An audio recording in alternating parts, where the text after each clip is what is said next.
From those around, I hear a cry, oh God, oh God. Bismillah ar-Rahman ar-Rahim. Salatu wassalamu ala ashraf al-mursaleen, Sayyidina Muhammad wa ala alihi wa sahbihi wa sallam. Brothers and sisters, I'm really extremely happy to see all of you today attending this reflection on Surah Yusuf, or the chapter of Joseph.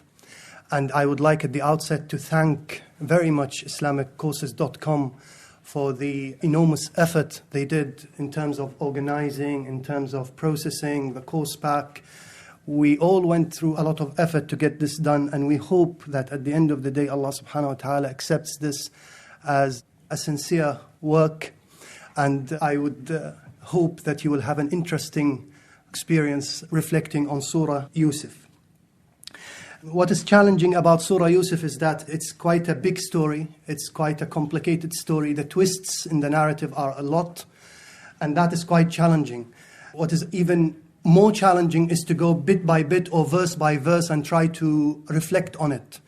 That's quite impossible. And from the outset, this is not my intention. So my approach to Surah Yusuf is going to be thematic. It's not going to be tafsir. It's not going to be interpretation. I believe that this is available perhaps in books, in internet sites, professors that I'm not going to compete with in theology and religious studies. I'm not here to educate you about Surah Yusuf. My approach is going to be thematic. The reason, of course, if I dwell into the verse-by-verse approach, the reason in which it will be impossible is that when I was actually researching for the topic, I went to all the good bookshops in Britain and in Kuwait, and I found a fascinating book. So I would go to a bookshop in Kuwait, for example. I say, give me any book on the Surah of Yusuf. And they will give me small booklets, small books, 100 pages. And of course, there are many scholars who spoke about it audio-wise, program, TV, satellite, etc.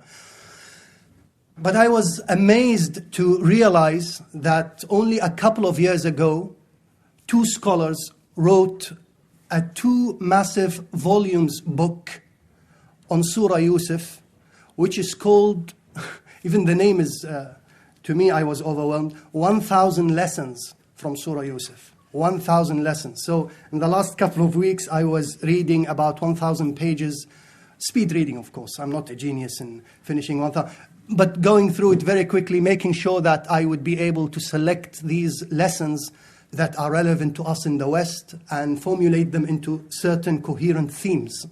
So perhaps what I'm telling you today is the result of some sort of reflection, discussion with many people, but it's only perhaps 10% of what I've read in terms of references, particularly these 2 volumes book. And that's why I say this in every course. I say that I am the first beneficiary of these courses. You know, sometimes how it works with me psychologically is that I become interested in a subject. I know that I will be lazy reading about it, so I need an incentive. So I send an email to IslamicCourses.com and say, let's do a course about it, so that the course becomes my incentive to go and research it. So it's an interest-based course, actually. It fulfills my interest. And of course, with it, you come into the picture. But I feel that I would not be able to do a good job until I am myself absorbed into the subject, taken, excited by the subject, and of course feel that there is something that I can offer you. So I do feel that Yusuf does offer us something, and I hope that you will find it useful. My real challenge on a personal level is to be able to articulate and communicate the sort of concerns that I have, the sort of reflections and readings that I've received from reading about Surah Yusuf. So if it comes by the blessing of Allah, has nothing to do with my personal power, and it comes perhaps because of your patience and desire and excitement to come and listen to me. So in dealing with Surah Yusuf, I'm going to divide it into 4 themes that I feel are important. The first theme in which I will be looking at is the household, because the surah, the narrative of the story begins, if we were talking in terms of media or cameras, the camera of the narrator is focused and fixated in the house. So immediately we encounter a conversation between a son and a father in the household. So the home, the house, the parents, the family is an important context in which we begin to understand the following episodes or the following developments in the narrative. So the first theme will be about the household. Now, the household to me is not the kitchen and the toilets and the bathroom and the bedrooms and the living. No, the household to me represents and symbolizes family. So from that point, we can then begin to talk about the importance of family, for you then to appreciate the personality of Yusuf. You see, Yusuf was not an orphan. Yusuf was not someone who was born and brought up and he became religious at the age of 20 when he joined an Islamic society at a university. No, he comes from a very well-nurtured household, very caring and warm and caring parents. So the household is important. That's the first theme. And that's the first lecture. The second theme is the palace. The palace to me represents not just his encounter with the women in terms of sexual desires and alluring and seduction. The palace to me represents all sorts of worldly temptations. And the palace could be the street, could be the market, could be the internet, could be the satellites, could be the university campus, halls of residence. The palace to me represents any location or space that has temptations within it. So Yusuf is actually getting out of the household and is now fixated or located in the palace. So that's another theme. The third theme has to do with the prison. So Yusuf now is taken to the prison, which is a totally different environment from either the household or the palace. I'm going to understand his presence in prison in terms of him interacting with non-Muslims. Yes, they were criminals perhaps in prison, some of them perhaps were innocent, but at the end of the day they were perhaps the lowest classes of society, yet he interacted with them positively in terms of providing services. I look at his attempt to interpret the dreams of the two young boys that he met in prison as a way of providing services to non-Muslims, something that the Muslims in the West should realize and benefit from. The fourth theme, the fourth lecture, I called it reunion, in which after all these years of absence and the breakdown of the family as if it were, we go back to the household. We go back to the family. So Yusuf brings back his family, he brings back his brothers, he reconciles, he patches up relations, and he reunites again with the family. Which again, the story concludes again with the family, as if the surah is always trying to emphasize the role of the family and the importance of the family. These are the four themes. The final fifth theme, I called it Yusuf, the making of the character. What is it? What were the elements that made the character of Yusuf? I want to understand this person. What sort of elements, what constituted his character? To what extent did the parent play a part? To what extent did the environment play a part? To what extent did his prophethood play a part? Wisdom, knowledge, all these elements. And the reason, the logic behind this is then for you to be able to benefit from the character. Because there is no point of me speaking about someone who we sit here glorifying because he was a great prophet and you are normal human beings and there is no way that you can be like him. No, that's not the logic. That's not where I'm coming from. I'm coming from the approach or the angle of trying to de-emphasize his prophethood and overemphasize his humanity to make him relevant to us humans. So the final fifth theme is Yusuf, the making of the character. So let's now begin with the first theme. The first theme is the household. And I'm going to divide this into two parts. The first part in which I will make you appreciate the context first of Surah Yusuf and in which context was it revealed. And then we will zoom the camera into the household, entering into this conversation between Yusuf and his father. So the main focus of lecture 1 is to set the scene with regards to Surah Yusuf in terms of the context of its revelation, and more importantly is to discuss the role of the household and the family relations. And at the end of the lecture there are some concluding remarks that sum up the main points that I have mentioned. Okay, the context of the surah. The surah was revealed in its entirety, and this is a rarity in the Qur'an. So a lot of the surahs were revealed in parts and in pieces, except the surah of Yusuf was revealed in its entirety. So over 100 verses were revealed in its entirety, because the tone of the narrative does not afford you ripping it into pieces. So a conversation between a father and a son has to be completed, and we need to see what happened next.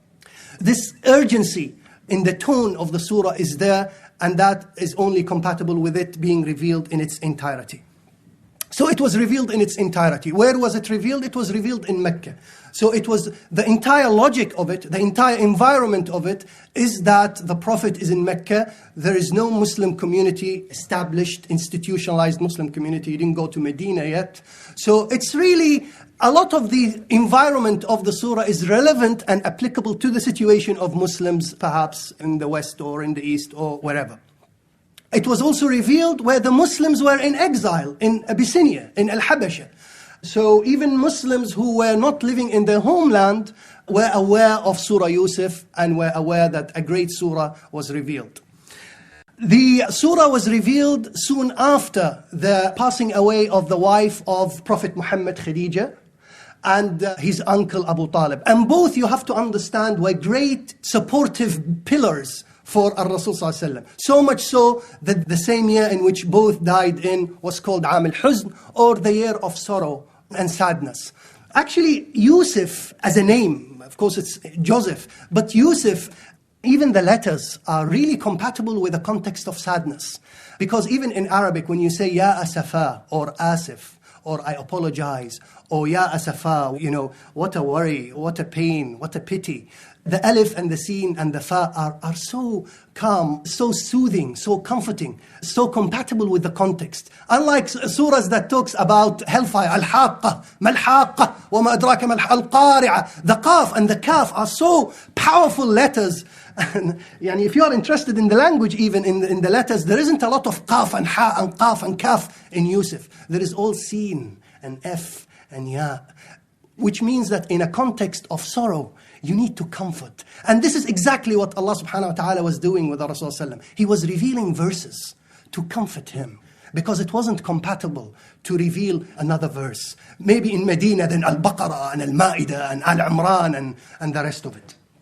So this was the context. But of course, with all the revelation of all the surahs, they have a specific reason, but then we take them in their generality. So the general aim of Surah Yusuf is comfort, is consolation, and is relief. So it could also be applicable to anyone who lives away from home, who feels depressed, who is lonely, even if he is living in his own society, at his own home, with his own family. This feeling of loneliness has nothing to do with you being away from your family.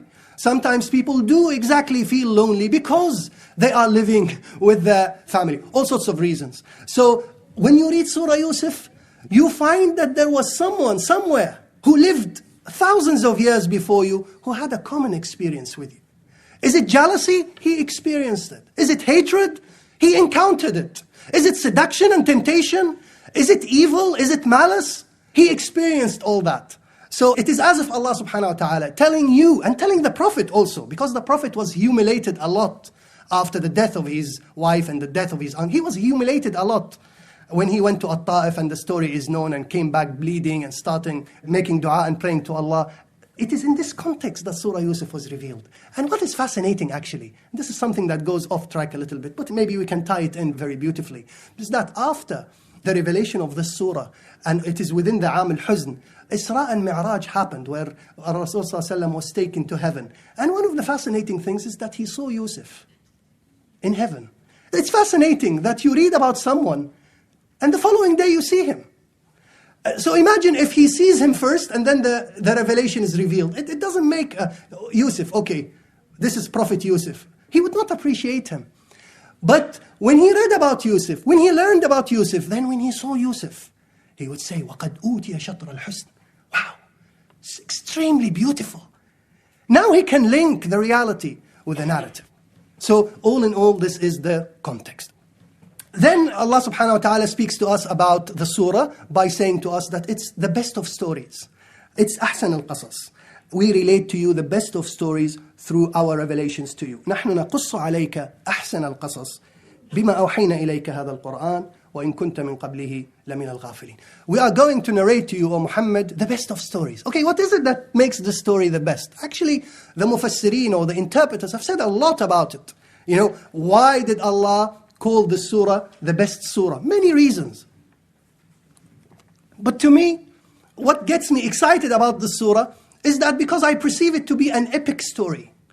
I don't want to mention things like Troy and 300 and Harry Potter and Lord of the Rings, but really it's an epic story. It has the angels in it. It has the devil in it. It has the animals in it, the wolves and the cow.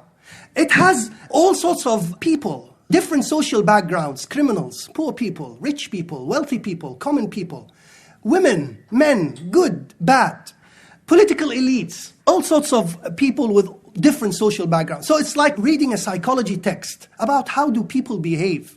And do not expect that because you are the son of the prophet, you are an angel. Because that father, Yaqub, Jacob, had sons. Some of them were thinking in evil terms. And Yusuf was thinking in good. So the same household could breed bad people. The same household could breed good people. You could be twins. And one of the sisters is practicing and the other is not. It doesn't say much necessarily about the household because there are other complications. There is the environment, there is the school, there is the peer group, there is you, the genetic makeup of you, and the receptivity of you. So it's a fascinating psychological journey into the lives of people and the lives of people who come from different social backgrounds. In this surah, and this is why I also think it's the best of stories, is that you see people reacting in different situations, different emotions. You see people dreaming. You see people awake. You see people happy. You see people enjoy. You see people crying in tears until they get blind. You see people in jealousy and in deception. You see people changing, turning points. You see people repenting. You see people who are free. You see people who are slaves. You see people who are outside and you see people who are in prison. You see people who are in love. And you see people who are in love and are willing to commit adultery and an affair despite the fact that they are married. You see all sorts of people. Actually, what it creates in the mind of the Prophet and in the minds of a Muslim, a very sophisticated mind, not a naive spiritual person who does not understand the complications of this world. It makes us feel that not only because you are bearded or wearing hijab, that you are an angel walking on earth. You could be the wife of the biggest personality in this country, and you could be having an affair with a slave. You could be a brother of a prophet and think about nothing but killing your other own brother. This is the sophistication. This is the complication in which the Qur'an tries to introduce. And bear in mind that this is at the first stage, the early stages of the Meccan period in the life of the Prophet. So imagine what sort of mind is Allah subhanahu wa ta'ala creating in the mind of the Prophet, in the mind of the companions, in the mind of the companions who are in exile in Habasha, and in the minds of the companions who will later go and establish the Islamic State in Medina. In it, there are other things to do with mechanisms, arts, skills and talents. So we are introduced to the arts of upbringing, how to upbring children.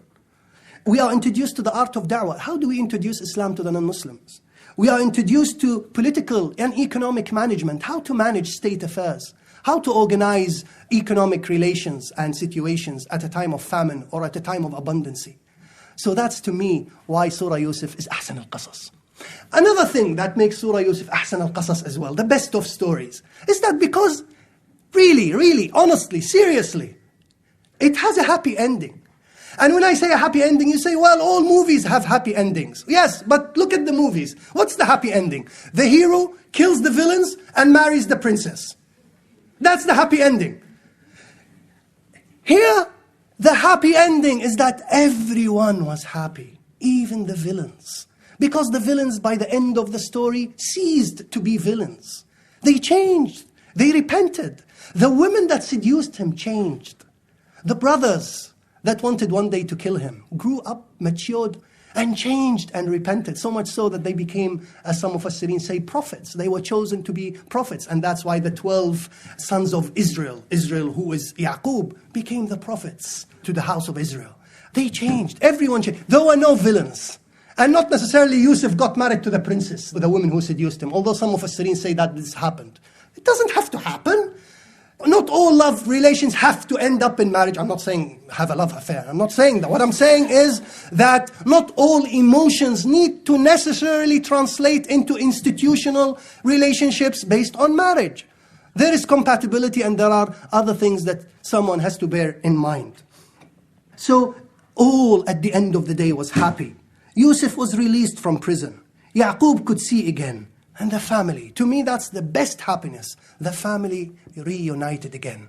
The brothers said to Yusuf, we are sorry, we apologize, we didn't mean it. by Allah, Allah has favored you upon us. And he said, I forgive you. Forget about it. Let's begin a new life now. This is what is fascinating about Surah Yusuf. And of course, the surah concludes in such a way as to tell you that the real happiness. I'm reading these days self-help books to learn about certain ideas. And all of them emphasize on the need for spirituality. The West now is fed up with this consumer culture, material culture. It was applicable during the Industrial Revolution. It was applicable when they wanted to get away from the power of the church. And they have tried it now being away from the church for the last 200 years. What has happened? What has happened? People are living miserable life. I don't want to generalize. I'm sure that there are people who are living the most happy life. But as a trend, as a pattern, those writers are always saying that we need a form of spirituality. Of course, what form of spirituality? They don't touch that. You know, here they say, okay, it's up to you. Buddhism, Hinduism, Christianity, voluntary work, doing something that you feel that makes you a human being, doing services for the community. They don't say Islam necessarily, but that's not the point. The point is that at least they are recognizing the importance of spirituality. So Allah subhanahu wa ta'ala at the end of the surah shows us that the real happiness was when everyone reconnected back with Allah. Actually, the chapter ends with a dua that Yusuf makes to Allah subhanahu wa ta'ala. He withdraws himself from all the family, from all the power, from all the attractions of this dunya, and connects with Allah and say, oh Allah, when I die, accept me as a Muslim. That's all what he wants. After all this busy life that he went through, he doesn't want anything now but to die as a Muslim. So let's zoom now into the household. Let's now trace and track the conversation, what happens in the household. And as I said, I cannot go through the verse one by one. This is going to be exhausting for me and also for you. So I'm going to focus on certain verses. And of course, if you are interested, you can go home and read the verses in their entirety, the surah in its entirety. So Yusuf said to his father, "O my father, I saw 11 stars and the sun and the moon. I saw them prostrating for me." He said, "O my son, relate not your dream to your brothers, that they will arrange a plot against you. Verily, Shaitan is a clear enemy of man, and thus your Lord will choose you and teach you the interpretations of dream and perfect his favor on you and on the offspring of Yaqub as he perfected it before on your fathers Ibrahim and Ishaq. Verily, your Lord is all-knowing, all-wise." A very brief conversation between a son who was perhaps at the age of 11 or 12, not even a teenager, and between a father. A father that was quite old, was quite senior in age.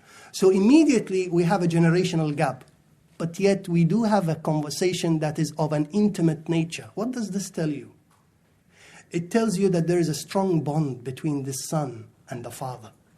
And this is exactly one of the most important points that I want to highlight. And that is to what extent do sons and daughters of today in the techno world have a connection with their fathers and their mothers. Your father and your mother might not know a lot about iPods and computers and internets.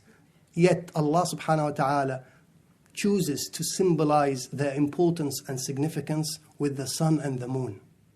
Because that is exactly what Yusuf saw. He saw the sun and the moon prostrating to him. So it is as if Allah saying to you that the sun and the moon, you can't live without them. Your parents, you can't live without them. You cannot afford to upset the sun and the moon. You cannot afford to upset your parents.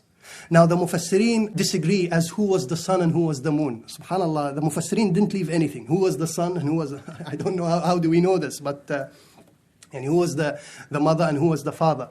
Some said that the father was the sun. Others said no, the father was the moon.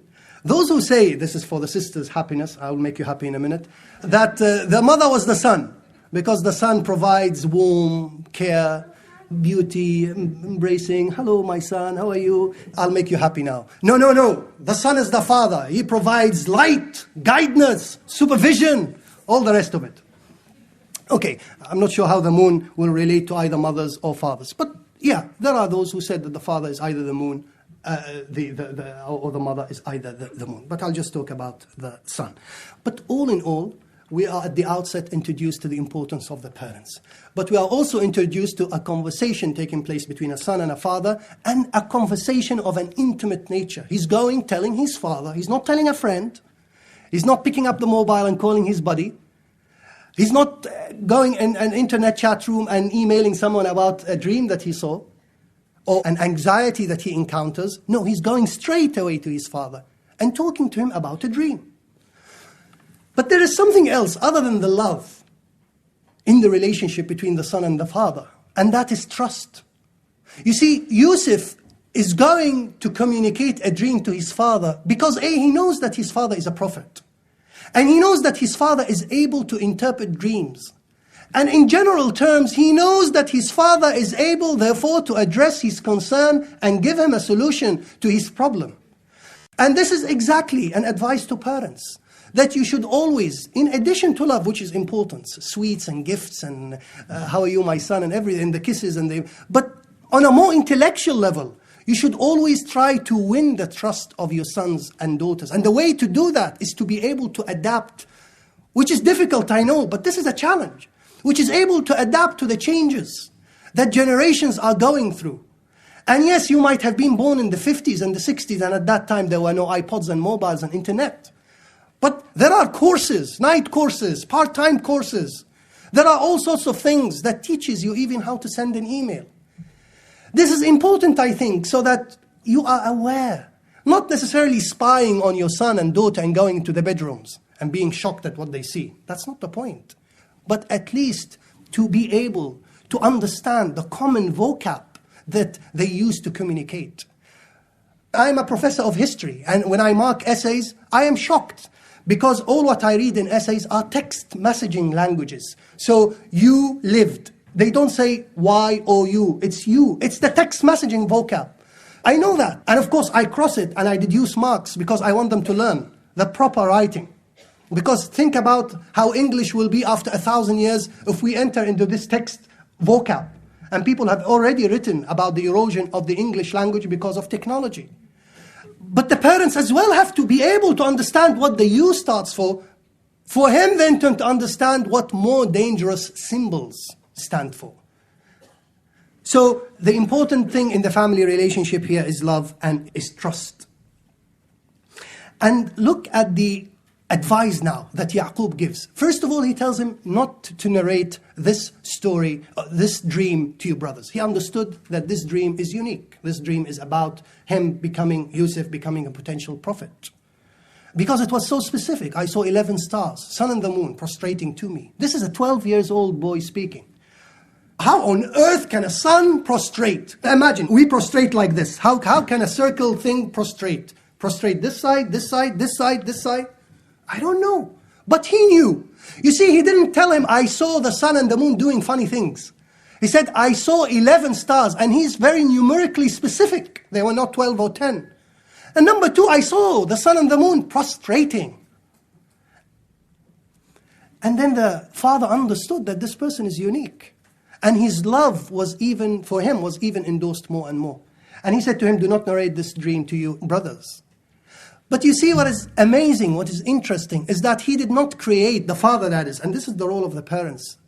He did not create a hatred relationship between Yusuf and his brothers by saying, do not narrate this story to your brothers. Your brothers are evil. They will kill you one day if you tell them this. No. He channeled the energy of hatred, if any, to a common enemy, and that is shaitan. The problem, Yusuf, I'm not telling you not to narrate the story to you or the dream to your brothers because they are evil. No, the problem, Yusuf, is not the brothers. The problem is shaitan. And what is fascinating in this advice is that the father is going away from the specificity of the problem into giving a general solution to all sorts of problems that you will encounter in the real world. Because when you, Yusuf, are in the well, it's not your brothers that you will encounter because they will be away from you. It's the darkness, it's the evil, it's the shaitan. Or Yusuf, when you are in the palace, the brothers are in Palestine and you are in Egypt. But there will be a woman there tempting you. She will not be jealous. This jealousy of your brothers has ended. It's now sexual invitation. It's love. But shaitan is always there. When you are in the prison with criminals because you were accused unjustly of committing an affair with this woman, the problem is not this woman or the brothers. It's the shaitan.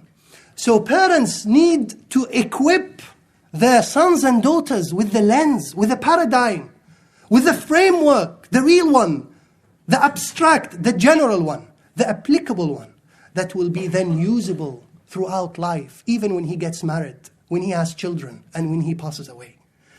So the parent did not immerse himself into the specificity of the situation, but spoke in general terms.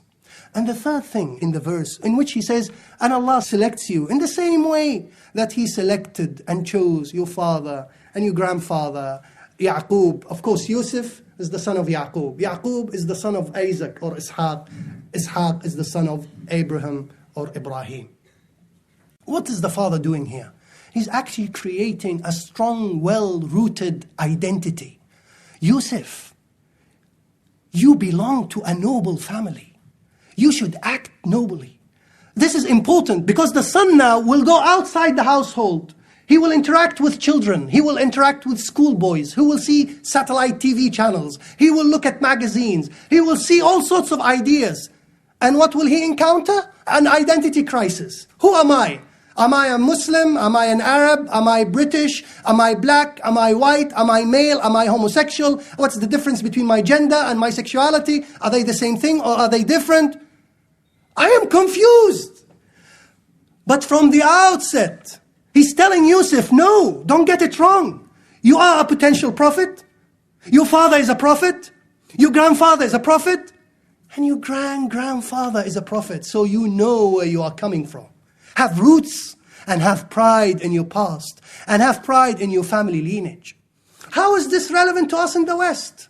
Simply put, you are representative of Muhammad ﷺ in the West. And that's it. As simple as that.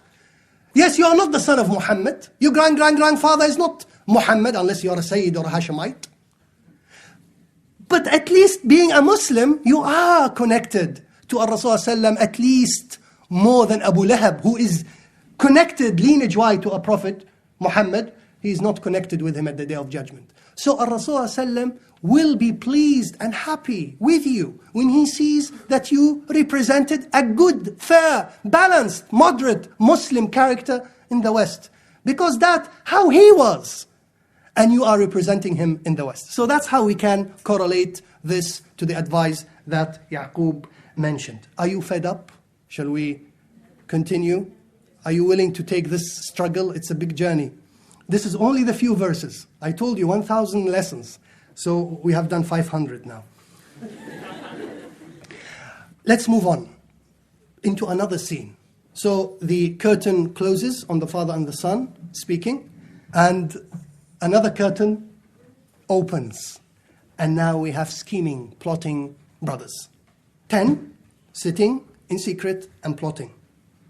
Verily in Yusuf and his brethren there were signs for the inquirers. When they said, surely Yusuf and his brother are loved more by our father than we, and we are a party. Really our father is in plain error. Kill Yusuf or cast him out to some land so that the favor of your father might be given to you alone. And after that, you will be righteous folk. One of them said, don't kill Yusuf, but if you must do something, then throw him down to the bottom of a well, that he will be picked up by some caravan of travelers. You know, to me, this is a very negative way of thinking. This is very negative. I mean, forget now about moral or immoral. Let's talk about it from a logical point of view. It's negative. It's destructive. You know why? Because those brothers are always thinking of the other. They are not thinking about their role, their sense of responsibility. They could have said, and look, subhanAllah, they are 10 minds, 10 brains. But they are, throughout the story, like sheep. They are always moving as a united block in evil. Which, if anything, shows that not necessarily numbers means something. Especially if all are thinking in the same, through the same paradigm. It's destructive and negative, you know why? Because they are always thinking about the other. Okay, they have a problem. The problem is that our father do not love us as he loves Yusuf. So kill Yusuf, get rid of Yusuf. But this is a very negative way of thinking of it. A more positive way would be, why does our father love Yusuf? What is it in Yusuf that makes him beloved by our father? Because certainly and surely, these type of characters and traits in Yusuf are not in us. So can we actually develop them to be beloved like Yusuf? And actually, this way of thinking is in many Muslim minds. You know, okay, I have problems with George Bush, go and kill. I have problem with, Palestine is an unsolved problem, go and assassinate. I have a problem with the Prime Minister of Britain, go and bomb Glasgow airport. Why? Inshallah, because if we bomb it, inshallah, British policies towards the Muslims will improve. Well, the contrary has happened. Here they thought that by killing Yusuf, by getting him away from the sight of his father, you see how they understood it, that love is a visual relationship. That if I see you on a daily basis, I will fall in love with you. So if I take you out of the picture and bring my face, my beautiful face, into the picture, you will fall in love with me. It doesn't work like that. Because Yaqub for 40 years continued to remember Yusuf. So much so that he lost his sight after 40 years. He did not, interestingly, lose his sight immediately after Yusuf was absent. He lost it after 4 years. What does that mean? It means that the love of Yusuf did not decrease, did not even continue as it was. It in fact exponentially increased, despite the absence. So they got it wrong. And Muslims in the West have to cease to get it wrong. You should not continue to act like the brothers of Yusuf. I got overexcited, sorry. Let's go back. So that's a negative way of looking at it. But nonetheless, they were thinking in these terms. And not only were they negative in the way in which they were thinking, but this negative way of thinking led them to what I call sequential sins. Impregnated sins. A sin that has a sin within it. And a sin that has another sin within it. It's not as easy as killing Yusuf. You are going to plan, you are going to plot, you are going to lie, you are going to bring his shirt. With it is a blood of a sheep, saying that he has been eaten by the wolf. So, yeah, changing British policies. I'm going to commit fraud, I'm going to lie, I'm going to buy weapons, I'm going to learn how to do bombs. Sequential sins, sins after sins after sins. And you enter into a total sphere of immorality. And you psychologically begin to justify that. Because the ends justify the means. That Machiavellian way of thinking. That is a dangerous way of thinking. So be constructive, act sensibly and responsibly. They thought that the problem will be solved by removing Yusuf from the sight of the father. And then the curtain shuts, and we are introduced into the third and perhaps the final scene, in which the curtain opens again, and now the brothers are sitting with their father. So the beginning of the chapter was the son, the good son, with the father.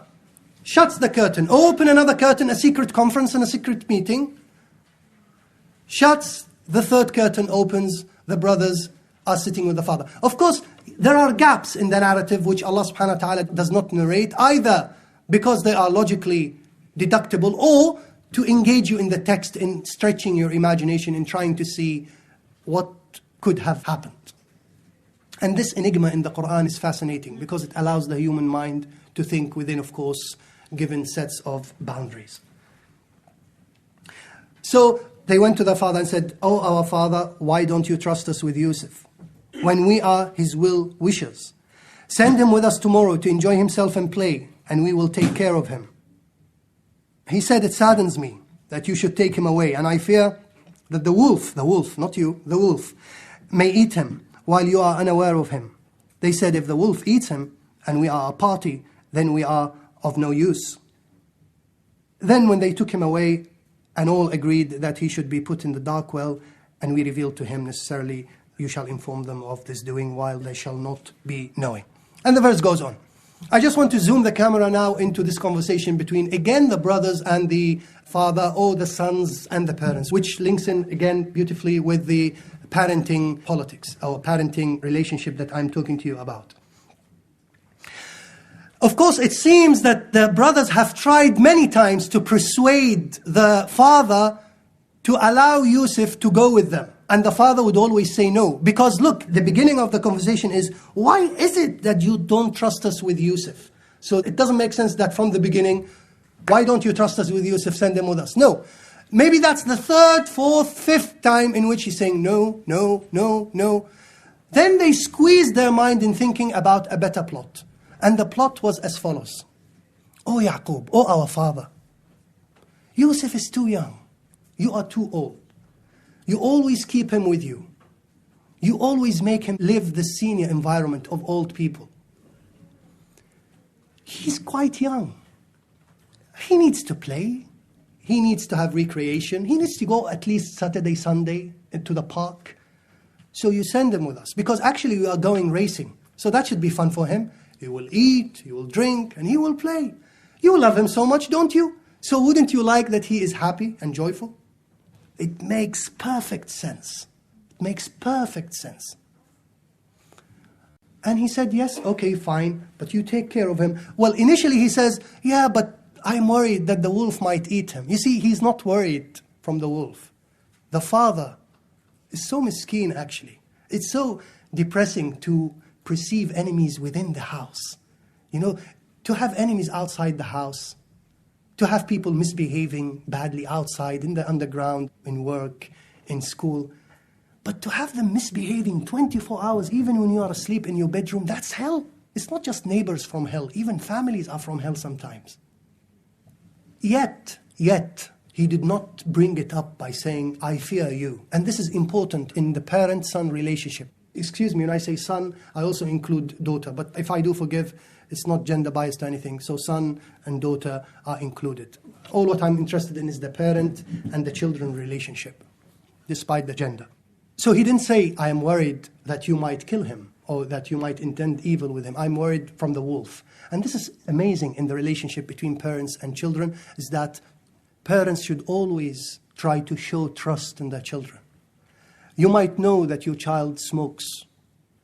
You might know that the child is involved in drugs or all sorts of evil things. I'm not saying you condone that. But what I'm saying is that your relationship with him should be formulated in such a way so as not to break this kind of trust, which will not solve his problem, but will sever relationships even further. And this is a deep way of looking at it. Because Yaqub or Jacob was a prophet. He was not that naive. He knew that there was a plot. And that's why when they came back with the news, he didn't overreact. It is as if he expected it. But what's of concern to us is how he reacted with the demand. So you can give in to your son's demands, but try not to break the trust between you and them. So you be cautious, that's my point, but not judgmental. Don't judge your sons and your daughters. And by being judgmental, I mean, open your mouth, smell, are you smoking? Checking the bucket of it, going to his bedroom, checking the internet. You don't need to do that, because you need to show him or her that I trust you. And that even if I'm not aware of what you are doing, suffice it to say that Allah is aware, and that's enough. And that's important to be implanted in the children from a young age. You know, I always talk about my daughters, etc., but this is exactly what I do. I always say to my daughter, even if I'm not there, even if your mother is not there, Allah is watching. And this could be served by stories, narrations, etc. It's difficult, because the child might continue to lie because he fears you. You are physically there. Who is Allah? I can't perceive of Allah and Muhammad. It's difficult, I know. But with consistent narration and engagement, and the child will learn, hopefully. And the other point is that he, at the end of the day, agreed to send the... He could have said, no. And that would have aggravated ill feelings towards Yusuf. So he was aiming at the end of the day to make the brothers happy, to make Yusuf happy, and to lessen the tension and the jealousy between the brothers and Yusuf. And the way he thought he would do that is by allowing Yusuf to go with them.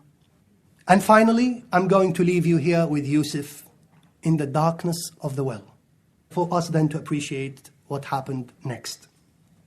So when they took him away, they all agreed to throw him down to the bottom of the well. Now the English translation here for Jub, فَلَمَّا ذَهَبُوا بِهِ وَأَجْمَعُوا أَن يَجْعَلُوهُ فِي غَيَابَةِ الْجُبِّ. Jub is translated here as well. Now in Arabic, there are for well 2 words. I'm not going here to teach you Arabic, but suffice it to say, just because there is a point I want to make, is that well in Arabic could be Jub or could be Bi'r. Bi'r is more common, Bi'r. The Qur'an does not say bi'r, it says jub. You know what's the difference between a jub and a bi'r? The jub is a deeper well than a bi'r. So actually we are talking about a boy who is perhaps 60 meters down. So he's underground, no escalators, no air conditioning. I'm not trying to create fears now in your mind, but really I want you to appreciate the hardship that Yusuf went through because of his brothers, then to be amazed as to why he forgiven them, because he's a great person, and that's the making of his character. The jub is quite dark, and scholars say, or the mufassirin say, that the jub was dug deep. These jub, by the way, used to be dug, not necessarily because they had water, but on the hope that when the rain comes, it collects a little water. So sometimes the rain comes and sometimes it doesn't. So it's not always full with water. Otherwise, Yusuf would have sunk and died. They say that there was little water to reach perhaps his knees. That's how awkward the situation was. So that's number one. But I want you to bear in mind the entire situation. Imagine it if you would. We are talking about a 12 years old boy. We are talking about him being underground in a jub and not in a bi'r. Now you know the difference. We are talking about him being in darkness, and it's really frightening when you are in the dark. And if you saw Silence of the Lamb, where at the end, maybe this is not appropriate, but let me become crazy a little bit. Judy Foster comes and wants to kill this villain. She is in the dark and she can't see anything, and the villain is able to see her with an infrared binoculars. And it's really very scary.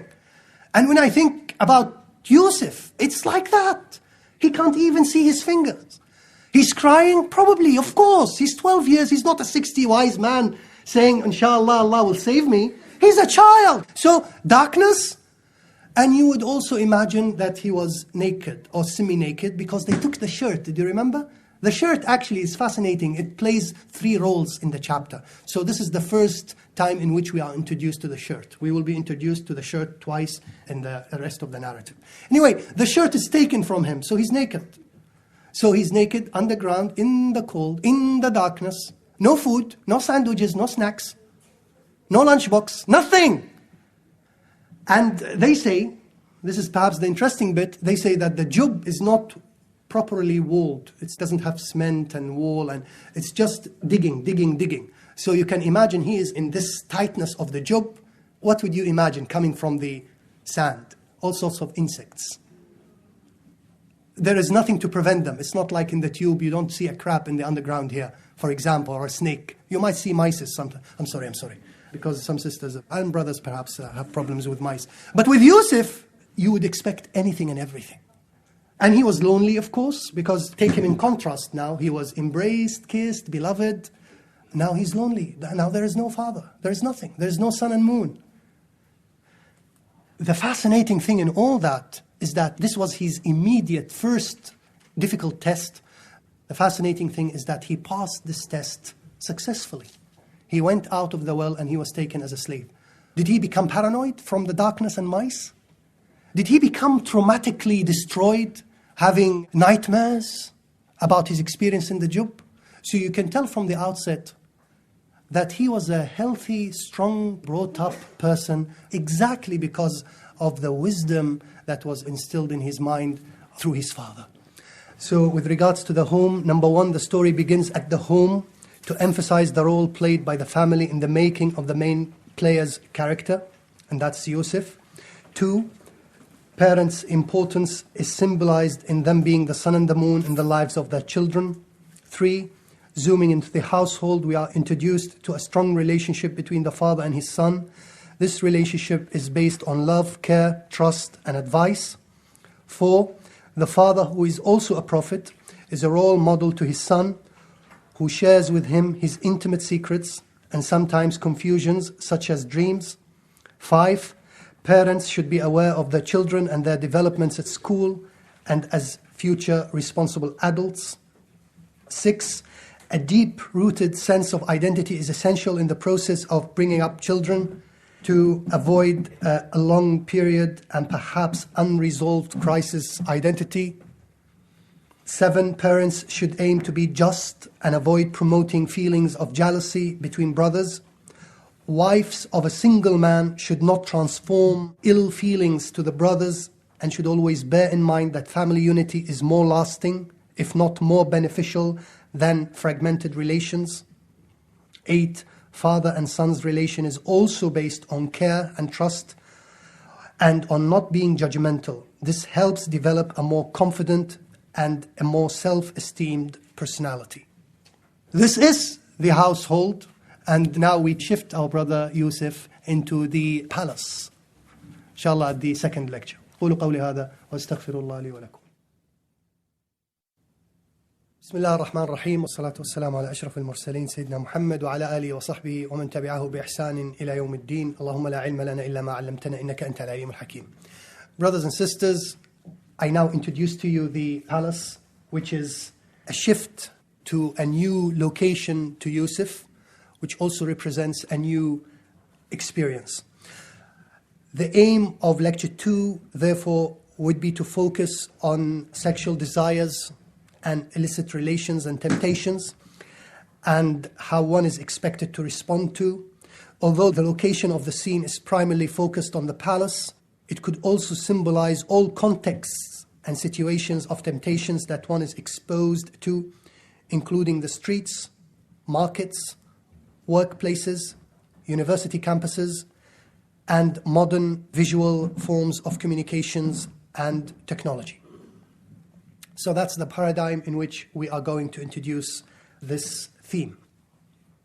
And there came a caravan, they sent their water drawer, and he let down his bucket. He said, "What a good news, here is a boy." So they hid him as a merchandise, and Allah knows what they do. And they sold him for a low price, for a few dirhams, and they were of those who regarded him insignificant. One of the things that is always said about Yusuf is that he was enslaved, and that was another test in which he was introduced to. But yet people in the West, or even modern people who live in the modern times, young people, do not have a true perception of slavery, enslavement. It's something of the past, something that is historical. What I need to do now is to make you actually relive that past, for you to appreciate this test. Because it's not worthwhile saying to you, oh, he was enslaved and then he was humiliated. You need to understand, what did it mean to be a slave in Egypt at his time. First of all, you need to be aware that slavery was a phenomena, a commercial phenomena during these times. So now when you go to the market, there is a market for shirts and clothes and markets for food and for drinks. There is markets for cattle, cows, sheep, pigs. Back then there were markets for human beings, selling human beings. You wanted a European, you wanted an African, you wanted an Asian, you wanted an Arab. They were there, all were there. You go there, you check them out. If you like them, you buy them. Simple as that. You buy them, they become yours. You beat them up, you kill them, you do all sorts of things. They are yours. They are yours. It is in this context that you have to understand the new identity that Yusuf assumed. I was reading about what they spoke about as the slavery market in Egypt during that time. And it was something like this. It was a massive market. It constituted of a big fence, like a courtyard. This fence would be made of wood or stone. And they would bring the slaves from all over the world, tight in their hands like prisoners in Guantanamo. And they will put them inside this market, they will untie them, and they are free to walk within this territory or within this courtyard. They would separate the girls from the boys, the men from the women. And then people would come with bed, yes, he looks fine, I will take him. The buyers would usually go inside the fence, and as if you are looking at an animal, you will be treated like an animal. They would go, like you check a cattle, you check a goat or you check a sheep. You look into the eyes, you look into the ears, you look into the teeth. You see how young, how old, ill or not ill. A buyer would go inside this fence and will check the boys, if he's interested in boys or girls, and will ask him or her to open the mouth, smell the mouth to see any kind of diseases, look at the teeth, look at the eyes, look at the ears, look at the hair, look at the body, touch all parts and all pieces, like you do with a shirt. You check it out, basically. And you would expect Yusuf to have been exposed to all that. Now, I'm not going now to play with your imaginations. I'm going to leave it to you. But really what I want you to appreciate is the agony, the pain, the humiliation in which he went through. Sit down, stand up, turn around, say ah. It's like the same humiliation that, for example, Saddam encountered when he was captured by the American forces. Did you see him when they opened his mouth to check his teeth, to check? They were saying we were doing a health check on him. That's exactly what they did with Yusuf. You would expect. Because no one would buy just a human being because of he has green eyes or black, whatever. So he has to check him out. So that's number one. Usually what happens is that beautiful girls or boys are kept at a side from the rest of the human commodities, and these would be booked for wealthy people, political elites, governors, wealthy, rich people. And Yusuf, because of his looks, he was put with that group, and it is that context in which he was bought by the king or the minister of finance, or the exchequer if you want, who bought Yusuf in that context. And usually they would be more expensive than the other boys or girls because of their looks, because you would expect that they are quite good to own, in the same way that you think that this shirt is more beautiful than this shirt. I just wanted you to live this environment. And he from Egypt who bought him said to his wife, make his stay comfortable, maybe he will profit us, or we shall adopt him as a son. And thus we established Yusuf in the land that we might teach him the interpretation of events.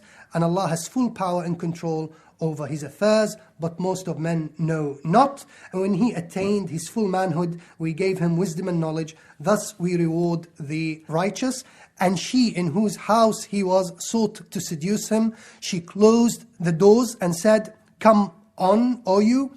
He said, Allah forbid, truly he is my master. He made my stay honorable. Verily, the wrongdoers will never be successful. What is amazing in the story of Yusuf when he was enslaved, open your mouth, sit down, stand up, turn around, is that he was silent. He was not saying, who do you think you are? I am the son of the Prophet. I am Yusuf. I come from Palestine. I'm free. I'm not a slave. He kept quiet. Incidentally, you will notice that Yusuf does not speak a lot in the entire surah, except when he is in prison, which is fascinating, except when he begins to interact with non-Muslims. Amazing. And I will justify that or try to explain it in a minute. So he's silent. And the Mufassirin say that he was silent because he didn't want to go back to Palestine. Because actually going back to Palestine meant that he will go back to his brothers. And his brothers hated him. His brothers orchestrated a plot to kill him. But I would like also to think that there was another reason why he didn't want to go back to Palestine. You see, in comparison between Palestine and Egypt, Egypt was more civilized. Egypt was more urban. Egypt was more modern and progressed in comparison to their time, in contrast to their time. And therefore, we are now thinking about someone who is looking for a new opportunity in the world, a new opportunity in life. He wanted, in addition to escape from the household, which to him, as far as his brothers were concerned, was hell, he was looking for a new experience in life, a new opportunity to gain more experience, to open up, to broaden, to meet different people, new people. So he wasn't, in a sense, homesick and very much attached to his household. And this is, again, part of this healthy character that Yaqub has built and developed. That in so much care that he gave to Yusuf, he also gave him an element of independence, an element of desire and love for exploration and going and experiencing new things in life. And you could say that this is one part or one reason why he kept silent, as if he was saying, I agree, I would like to be in Egypt. And this is also something that you should think about. Those who think of immigrating back to Pakistan, or going and settling in Yemen, or Mauritania, and driving camels, and living in a tent. Fine, you are escaping for all sorts of reasons, and I'm not here to try to persuade you otherwise. But all what I'm saying is that where you are now, if you look at it from the other side, provides you with ample opportunities. I'm talking here about a slave, about someone who is from the outset being sold and bought and humiliated and perhaps abused as a child by the buyers and the sellers. We don't know what happened. So Britain, Australia, Canada, America, you are not a slave. You are a British citizen. You are a decent taxpayer. Yes, you might be sometimes mistreated in a particular context of 7/7, for example. But yet there are ample opportunities that you can look at. And that's exactly the point that I think could be linked. He was bought by this important person, the Minister of Finance. And the good thing is that this Minister of Finance did not have any sons. So Yusuf would more or less not encounter the same problems as he encountered when he was with boys. Sisters, of course, would agree with me that boys are troublemakers. So the good thing about the palace was that there were no boys. Of course, brothers would agree with me that the only problem was the women in the house. So now we are introduced to a different kind of problem. This time, it's women. Of course, the good news for the sisters, again, I'm playing against your emotions, is that there are 10 brothers plotting against their other brother. There are no sisters. MashaAllah, sisters are caring. Because you wouldn't imagine 10 sisters plotting to kill their brother. Well, maybe you would these days. But yeah, again, you see, the Qur'an doesn't generalize about gender. It doesn't say women are evil, evil, evil. No. The mother of Yusuf. It doesn't always say that men are good. No, you have the brothers, you have Pharaoh, etc. So it's about morals. It's about attitude. It's not about sexuality and gender. The palace, therefore, is perhaps, you might think immediately, is a good place, particularly that the person who bought him loved him. He liked him. You see, this person buys slaves on a daily basis. But he doesn't go home and say to his wife, go and treat him in a comfortable, honorable manner. It seems that he saw in this person something that is unique. And from the outset, let me say this. You need to understand that Yusuf's talent and presence and aura should not be reduced to his looks. Because if you do that, you miss a lot of the positive sides in the character. Because whenever you say to someone, Surah Yusuf, wow, yes, the sexual temptation, I want to see that. No, we are talking about a moving character going through different processes of temptations, of different sorts and different kinds. And the looks are not an issue then when he is in the palace, sold and bought. The looks is not an issue when these two boys come and ask him to interpret the dream. The looks is not the issue when that king makes him the king of Egypt. You don't make people kings because they are good looking. It's about skills, it's about talents, it's about other gifts that you have. What I want to say is that Yusuf, in one word, had presence. That's the word I want you to bear in mind, presence. And when I was in Waterstones the other day, I saw a massive book called The Art of Having Presence. Presence is something that you cannot work to achieve. It's a gift, it's a talent. It's when you come into a room and people feel the change in the air. This boy at the age of 12 or 13 had presence. Why else on earth would the al-Aziz of Masr come to his palace and say to his wife, look, he seems like a unique boy. I don't know anything about him, but I bought him and you better take care of him. He wasn't knowing very well who he was speaking to. So she went and took care of him, and that's important. And Allah subhanahu wa ta'ala then says that when he reached and attained his full manhood, we gave him wisdom and knowledge. And it's fascinating that Allah puts wisdom before knowledge, which implies that wisdom perhaps is more important than knowledge. But the obvious implication is that wisdom is different than knowledge. You see, knowledge is what a lot of Muslims today seek to attain. Knowledge. I'm going to Mauritania, Yemen, Egypt, Syria, whatever, to attain knowledge. Fine. But he comes back and bombs the Twin Towers. That is knowledge, and they are knowledgeable people.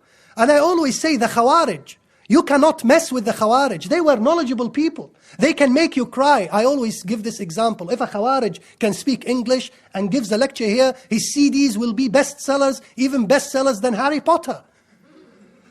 Really, they are knowledgeable people, but they went killing all over, killing Muslims all over, because the paradigm in which they understood the knowledge, the point of view, was messed up.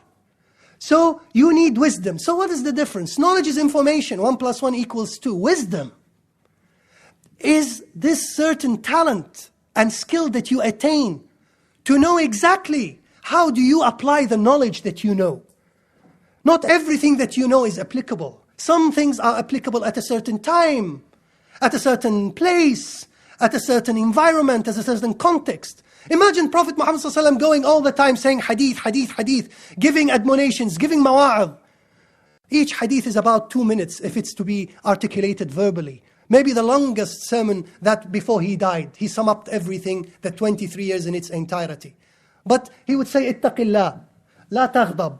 Very brief. Does this mean that he was ignorant? Far from it, may Allah forbid. He used to say to them, Wallahi, if I tell you what I know, you will laugh a little and cry a lot. Ibn Abbas say, I know from the Prophet ﷺ many things. I told you maybe 10th, and if I told you things, I am afraid that my neck will be cut. Because he told him certain things, because he knew that his mind could accommodate and adapt and understand and comprehend, and that the common Muslims. I'm not saying that Islam creates hierarchies, but you need to be sensitive as to when, where, why, and how to speak, and to articulate the knowledge. So the real challenge is not the knowledge. Don't misunderstand me. I'm not undermining knowledge. I do respect knowledgeable people, and I do have this anxiety to increase in knowledge.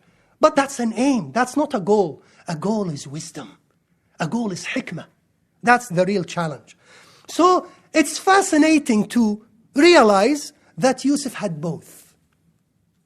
He had both, the knowledge and the wisdom. Of course, you tell me that, yes, of course, he was a prophet. Actually, what is fascinating in the surah, that we are not told when did Yusuf assume prophethood.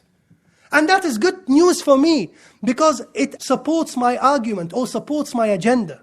Because the moment I start to introduce Yusuf the prophet, you begin to dehumanize him and say, well, he's not relevant to me anymore. I want him to be as relevant, as much as relevant to you till the end when he dies. And some say he attained prophethood only when he was in prison. So even then, even when he was exposed to temptation, that is fascinating, he was not a prophet. So he attained his manhood, and we gave him wisdom and knowledge. And scholars have disagreed, and this is also fascinating, as to when did he attain his full manhood with wisdom and knowledge. Some say at the age of adolescence. Some say when he reached 33.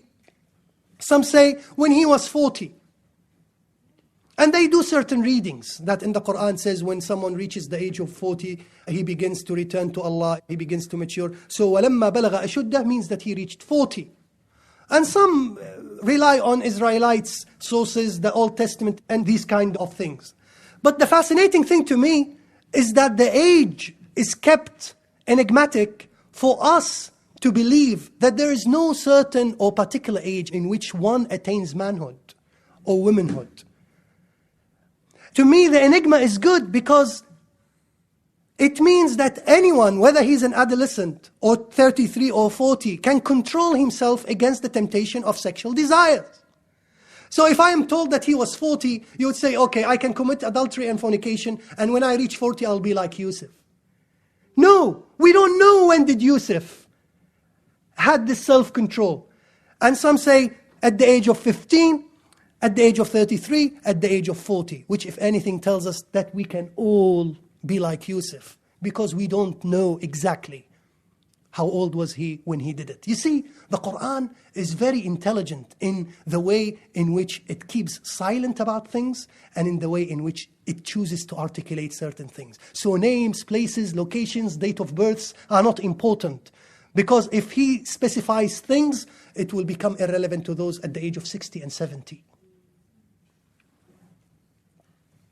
And then we enter into this bit of her now seducing him, and her closing the doors and inviting him. And the verses go on to say, and indeed she did desire him, and he would have been inclined to her desire had he not seen the evidence of his Lord. Thus it was that we might turn away from him evil and illegal sexual intercourse, Surely he was one of our chosen, guided servants.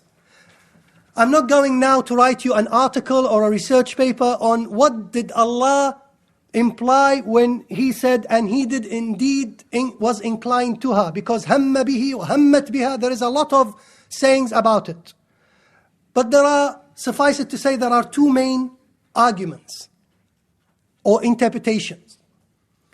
The common famous interpretation is that had he not seen the evidence of his Lord, he would have been inclined to her. Because of what he saw from his Lord, he was not inclined. So the inclination actually did not happen. So it didn't materialize because prior to it being materializing, he saw the proof of his Lord. If there was no proof from his Lord, and no one knows exactly what that proof of his Lord was, he would have been inclined. So actually, he was never inclined. I think that this is a non-human way to look at the situation. A more human way, a more practical way perhaps would be to adopt, as far as I am concerned, the other argument. And that is, she was inclined to him by desire, by thoughts, that then later translated into action. She closed the doors and she spoke and said, "Come to me." He was inclined to her on a level of thoughts only, which he was then able to control and therefore did not translate into actions. And here is a point, that Islam does not judge us because of our thoughts. You can sit here, I'm not saying do it, and fantasize about whatever you want. But when you translate this into action, this is the problem. But of course, when you think too much about these thoughts, they could ultimately translate into actions. Because with the brothers, they had the thought, Yusuf is more beloved. Then I'm sure that after a month or 2 or 3 times, maybe saying, "A'udhu billahi minash shaitanir rajim," how can we think about such a thing? The following day, no, "A'udhu billah." The 4th month, let's kill Yusuf. Because they were thinking every day about it. With Yusuf, the idea came just very quickly. And straight away, astaghfirullah, ma'adallah. And therefore it would never materialize into action. It's like when you are hungry or fasting or thirsty and you pass through or across, for example, I don't know if the example is appropriate to you or not, a kebab shop. And you are fasting and you have a headache and you are hungry, or McDonald's if you don't like the kebab shop. But McDonald's don't have any smell, neither taste. So you pass through it and you say, but you don't go and grab a sandwich, do you? You don't break your fast. So he smelled the perfume. He perhaps saw her and her beauty in a new context. She was never that beautiful before. And he was young. And he was a bachelor. And he was a stranger. And he has no good buddies. He has no lectures. He has no CDs, audios, books, sheikh to read Qur'an for him. He has nothing, no one. He's alone. The doors are closed. We are alone. Imagine, brothers. Imagine you go into the underground and take this carriage of a tube and you and a woman is in the carriage alone. That's not total isolation, is it? Because the door might open and your wife comes rushing straight away into the carriage and everything changes. But here there is no wife. Rest assured, Yusuf, because you are not married. And more importantly, you are my slave. You are my commodity. I bought you.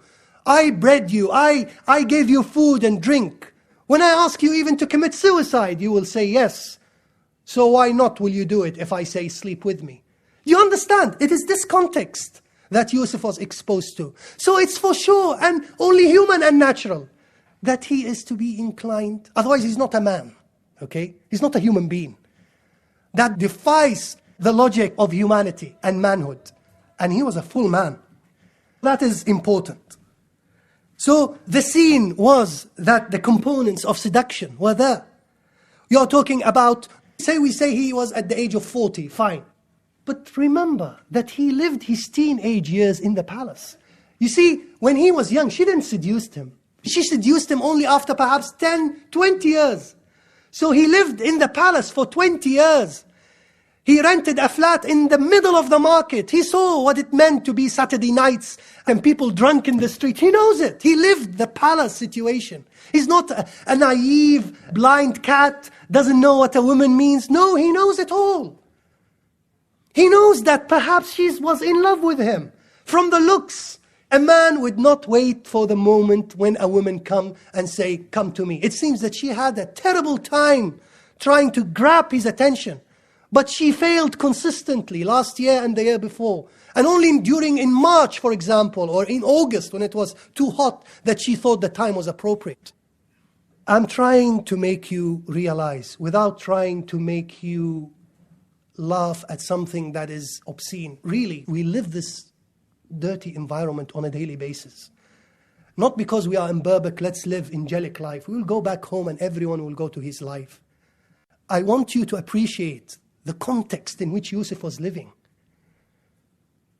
For you then to appreciate how he said, may Allah forbid. You see, if I told you, she seduced him and he said, oh, may Allah forbid. What do you expect? You expect a bearded person and hear the prayer on his forehead. Ma'adallah, astaghfirullah, I'll marry you first and then we do what we can. No! There is suffering, there is a struggle. He is a stranger. He is a tourist. Look at what tourists do when they go to, I don't know, the Bahamas. He is a slave. He is a bachelor. And on the top of that, she adores him. An expression that Princess Diana used when she was saying that I adored this snooker player. I adore him. I am in love with him. أنا أعشقه. حب. Yeah. She wants him. She invites him. Sometimes that could be repulsive. Sometimes it excites some men, but in most men, if you're a decent man, I want you. No, that's repulsive. But it's not the invitation. It's the beauty. She was beautiful. How do you know? Did you see her? Well, what would you expect of an important personality who is the Minister of Finance getting married to who? Of course, he has no problem with the dowry. He has no problem with the flat. He's not going to live in a council flat, with all due respect. He has a palace. So when he gets married, he will choose the most beautiful woman. Even then he made a mistake. But anyway, she is beautiful. She has power. And really it excites some men when they are invited by powerful women. A manager in a company. And more importantly, the place is safe. وَغَلَّقَتِ الْأَبْوَابِ. The Arabic expression is very specific. غَلَّقَت. غَلَّقَت means she made sure that the doors are closed well. So when you go and put your key in a door and you twist it once, she twisted it 60 times to make sure that it will never open. Some say abwab, doors. Some of us say that the palace was so massive that it had various doors. This door is for the guests. And this door is where the servants come from. This door where my husband come from. I'll lock it 700 times. Some say that the palace was so big that there were doors after doors after doors. Doors behind doors behind doors. So the miskin husband have to open the first, the second, the third, the fourth, until he sees his wife attempting to have an affair. This is the situation. This is the palace. This is the city center. This is the internet. This is the Bluetooth. This is the sort of things that you see on TV, magazines, posters. This is the situation that Yusuf was into. Yet he said no. And I can leave you with that, but it will frustrate you, wouldn't it? I mean, especially young people. I could say, look at Yusuf, mashallah. He said no. You, brother, go and say no, ma'adallah. To the daily temptations, at work, underground, posters, even in the house. TV, satellites, internets. I can say this to you, say ma'adallah. You will say it today, tomorrow you will say ma'ada. After tomorrow, Allah.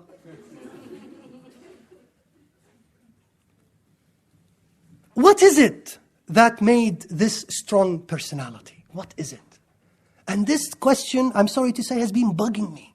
Thinking, asking women, asking men, asking scholars. What is it? How can I be like Yusuf? And incidentally, how can you be like Yusuf as a woman? Because Yusuf is not a gender-based character. So even al-Aziz. She could be like Yusuf? Yes, she could. So what are the components? Okay, here, let me play with your psyche a little bit and introduce you into the mind of Yusuf. But also introduce you into the mind of this woman. And let's together draw a list of the differences between Yusuf and this woman. To see what is it that made Yusuf say, Ma'ad Allah. To see what is it that makes a woman goes out of her feminine nature and invites a man verbally. What is it? So let's draw a list and put she and he. And let's see. She has nothing better to do. Has nothing better to do. No children. The husband is outside the house all of the time playing chess and smoking shisha and flirting with other girls perhaps because he has got lots of beautiful secretaries at work. And he doesn't care about the household. He comes home just to sleep, alone, or watches TV while eating popcorn with his big belly. That's all what he wants. He comes home expecting the palace to be clean. Of course, there were many servants, so there is no much pressure. The woman is sitting at home doing nothing. She watches neighbor is finished. She watches friends is finished. She looks at the gossip magazines. Okay, hello. She knows who had a sexual affair. Britney Spears, Brad Pitt. She follows but she still has nothing. She logs onto the internet and she begins chatting with Candy and Sandy. And then realize that Sandy and Candy is Mark and Robert. And she falls in love with Mark and Robert, even if he is the ugliest of the ugly. You see, the issue here for that woman was not the looks of Yusuf. I'm not here undermining. I will come to the looks in a minute. But I'm talking about the world in this woman, in which this woman was living in. The looks, I can understand the looks having an impact on the other women that saw Yusuf and start cutting their fingers. Because, wow, amazing. I've never seen a man like that before. Well-built, hunky, beautiful hair, all the rest of it. He correlates to the ideal man that I consume in the magazines and in the posters and everything. Wow, amazing. He's an angel. I could understand that. Here the looks is applicable. But this woman is not about the looks because she's not amazed by the looks. She sees him every day for the last 20 years. It is something other than the looks. You need to understand this, brothers and sisters. You see, when you get married to the most beautiful husband, you don't wake up every day, MashaAllah, you are amazing, you are beautiful. He says, go and cook me some food, and you go bleeding all over your hand. Oh, you are amazing. It doesn't happen. This amazing maybe during the honeymoon, maybe during the couple of days, and then you discover that this handsome person beats you up. You begin to hate his guts. So certainly she saw in Yusuf something that she never saw in her husband. She, idle-minded, lots of spare time. He, a busy person. How do you know? The Mufassirin tell us that the experience that Yusuf got to be able to become the master and the finance minister, replacing the post of his master. You see, the person who bought him was called al-Aziz, who was the finance minister. He died eventually. And Yusuf took his place, took his job. You know why? Yusuf wasn't just looking for power. He thought, اجعلني على خزائن الأرض إني حفيظ عليم. Make me assume this role. Why? Because I have the talent, I have the experience. How on earth did you get this experience? You were in prison for the last 15, 16, 20 years. Ah, no. But when I was in the palace, I was not doing crosswords. I was not sitting with the women eating popcorn and watching Friends and Neighbors. No. I was getting early in the morning, waking up, going out in the morning. The master entrusted him because remember, he took him as his son. So he would go, check this farm for me, collect the corn, make sure that this corn is sold with that price.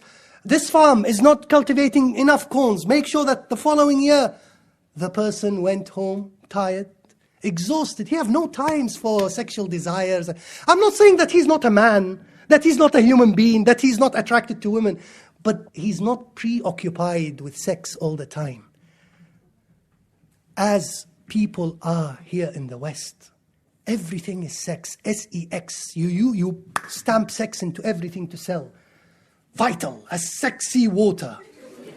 Buy this car, sexy car. Buy this watch, you become sexy. I've been wearing this watch for 20 years, nothing happened. Yeah, because sex is becoming a commodity. It's becoming an identity you want to buy into. Drink Coca-Cola, Fanta, you become sexy. Trendy, cool, safe, man. That's the identity you want. You are looking for this identity to be accepted by the other, preferably the opposite sex. And girls have this problem too. Become sexy in the summer, lose weight. Lose weight not because you will die out of obesity, but to be sexy for the male gaze and then go to hell. That's the logic. So Yusuf would come home exhausted and would go to bed. He has no time to think and to be obsessed. So here, he, a busy schedule. She, nothing to do. If there was Yusuf, if there was Muhammad, if there was Tom, if there was John, she would still invite. And what drove her crazy, of course, that he said, no, how on earth would you say no to such a beautiful lady? And you are a slave. She was shocked. But her respect for him increased. And this is an advice for all brothers. I think a decent lady will always respect a decent man, even if this decent man did not give in to her demands.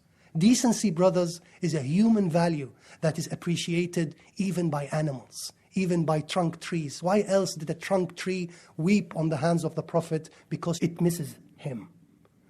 So the entire environment appreciates your decency. And she continued to love him, even when he went in prison. What is fascinating is that under busyness, I want you to also bear something in mind. And this is quite sensitive here, what I'm going to tell you now. Many brothers, many sisters actually engage in illicit relations and sentiments and thoughts and thinkings and actions on the hope that they will change when they get married. But it doesn't work, because you begin to develop a package, a mental package, that this package comes with you even after marriage. There are many women and there are many men that during a marriage relationship fantasize about another man, and he fantasizes about another woman. When he is sleeping with her, he's thinking about another woman. He's imagining that she is another woman. If she has black hair, he assumes that she's blonde. And so forth. And Ibn Taymiyyah, it's fascinating. Ibn Taymiyyah, who never got married, to your astonishment, said that it's haram for a brother to think about someone else other than his wife, even in the level of thinking. But there are people who do it all the time because they are bombarded with images all the time. So it's important. Or brothers that have developed an addictive habit to internet bad sites, obscene sites, when he was young.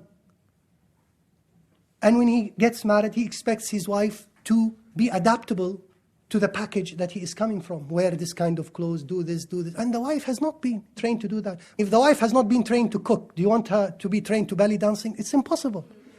In most cases, I don't know, but I'm just assuming.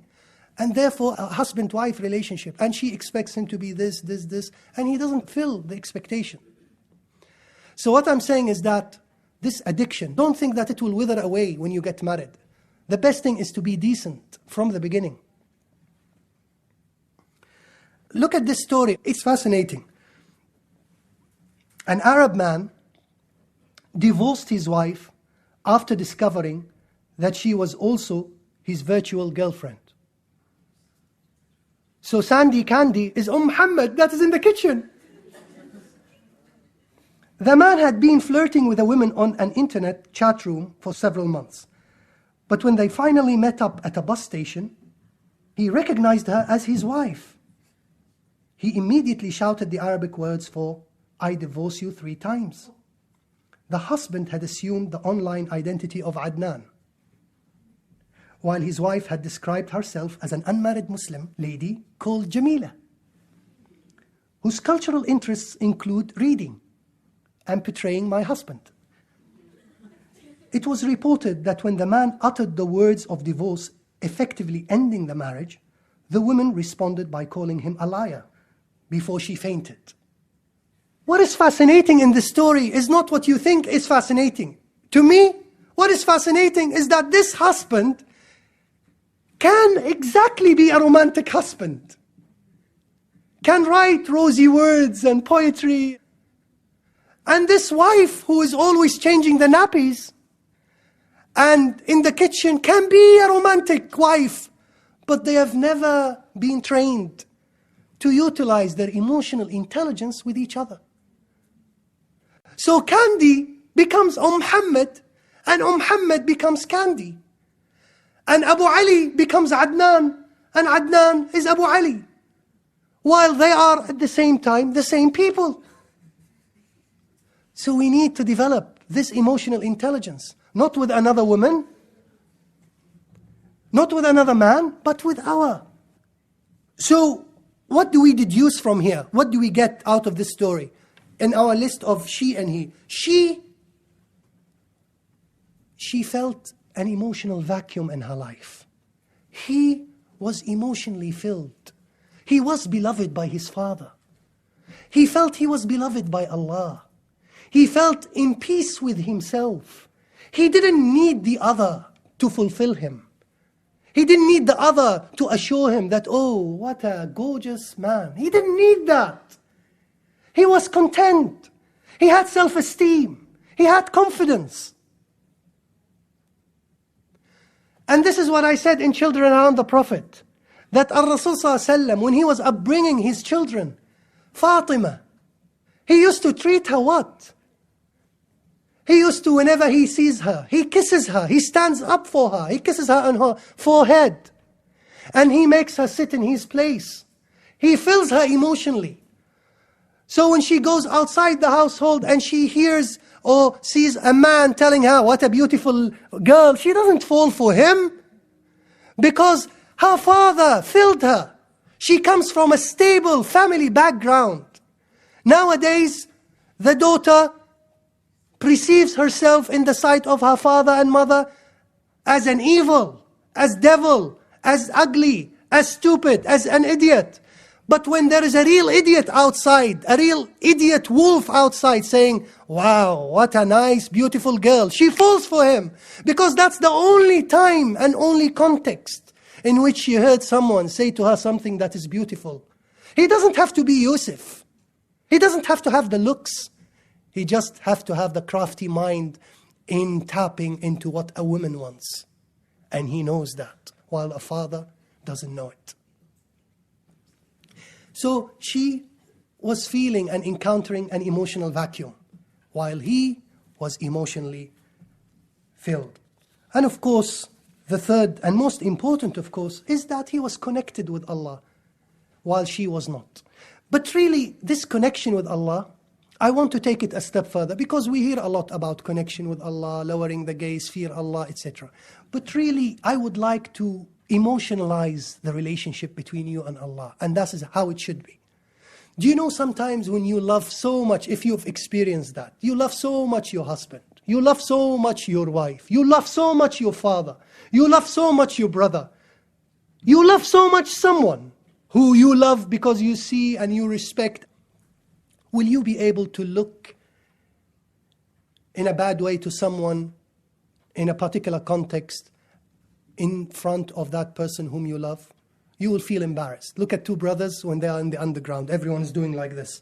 But when a girl comes, everyone is doing like this. And when he's not watching, he watches. And when he watches, he lowers his gaze. This relationship between you and your husband has been even doubly stronger between Yusuf and Allah. How on earth else would it be that in this spontaneous, urgent context of a woman saying to a man, come to me, will he be prepared so eloquently to tell her, ma'adh Allah, may Allah forbid, the first word? It's like a man saying, sorry, I'm married, Or a boy, sorry, I have a girlfriend. Here it's not husband, wife, brother, sister, mother, father. Allah forbid. Which means, if anything, that Allah is present all the time in my head.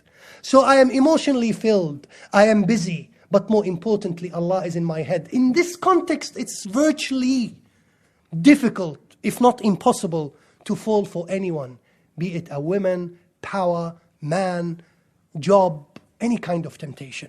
This is to me the recipe that made Yusuf such a powerful character. Here the husband enters. It becomes very interesting when the husband then comes to the palace and sees what has happened. And both raced to the door, and she tore his shirt from the back, and they both found her lord at the door. She said, "What is the punishment for him who intended against your wife, except that he should be put in prison or a painful tournament?" He said, "It was she that sought to seduce me, and a witness of her household bore witness. If it be that his shirt is torn from the front, then she is true and he is a liar. And if his shirt is torn at the back, then she has told a lie and he is saying the truth." Then when he saw his shirt torn at the back, he said, presumably the husband, "Surely it's a plot of you women. Certainly your plot is great." So they both raced. I want you to imagine man and woman racing to the door, but for a different purpose. He is racing to the door to try to unlock the 50 times shut keys. She is running after him because she shut these doors by her hand, and she will grab him from the back. To me, he is running from temptation. He is running from seduction. He is racing to win temptation. He is racing to win the shaitan. You encounter this race on a daily basis. You will never be able to win that race unless you are fit, unless you have this high stamina in you. How do you have this stamina? You think about it. I'm not going now to give you a course on Iman syndrome and how to increase our Iman. You need to increase your stamina. This is what I call spiritual fitness, Iman fitness, to be able to run. And make sure that when you run, you win the race. Otherwise, she will grab you from the back. She, meaning woman. I don't look at her as women. I look at her as a symbol for all sorts of temptations. But of course, sexual temptations are one of the strongest temptations. And then, really, it's fascinating. And then when they open the door, they see her lord, which is her husband. Women are amazing. Just a few seconds ago, she was saying, "Come to me." And now, "Oh, he was aiming to rape me." Subhanallah, this total shift and twist. That means that she was mature. I would say, I don't know, that this is perhaps not unprecedented experience. Maybe she did it before. It seems that she was prepared. She had a spontaneous response and a logic. She was not stumbling. She was not hesitant. She was not sweating. She was not saying, "Why on earth did you come at that time? You didn't call me to say I'm coming home." She wasn't saying, "I didn't do it." Straight away, she was able to formulate a very intelligent question. What are you going to do about your honor? Shouldn't you imprison this person or expose him to severe punishment? She didn't mention death, by the way, because she was in love with him. Very intelligent. That's why he says you have the greatest plot of women. And then the man, after the witness, and after realizing, this is the second time the shirt is introduced now. The shirt plays a tremendous role. The shirt could make the father cry, but the shirt could also save your life. That's how important shirts are. I'm advertising shirts now. So it is the shirt that rescued. I don't want to overstretch it now, but it is good that the shirt was torn. It's good that something bad happened to you, because maybe it is that bad thing that will rescue in the future. What is the response of the husband? Did he slap Yusuf? Did he slap her? How on earth? How dare you? "Oh Yusuf, turn away from this. Oh women, ask forgiveness for your sin. Verily, you were of the sinful. Is that it? Didn't I tell you that this is the kind of husband that we are talking about? A husband that doesn't care about his wife. A husband that doesn't care that there is a man, a strange man, good-looking man, with good character and presence, is with his wife on a daily basis. He doesn't care. All what he cares about is his job.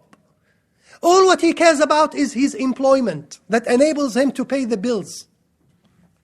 That's all what he cares about. He doesn't have any concern for the wife, for the children, for nothing.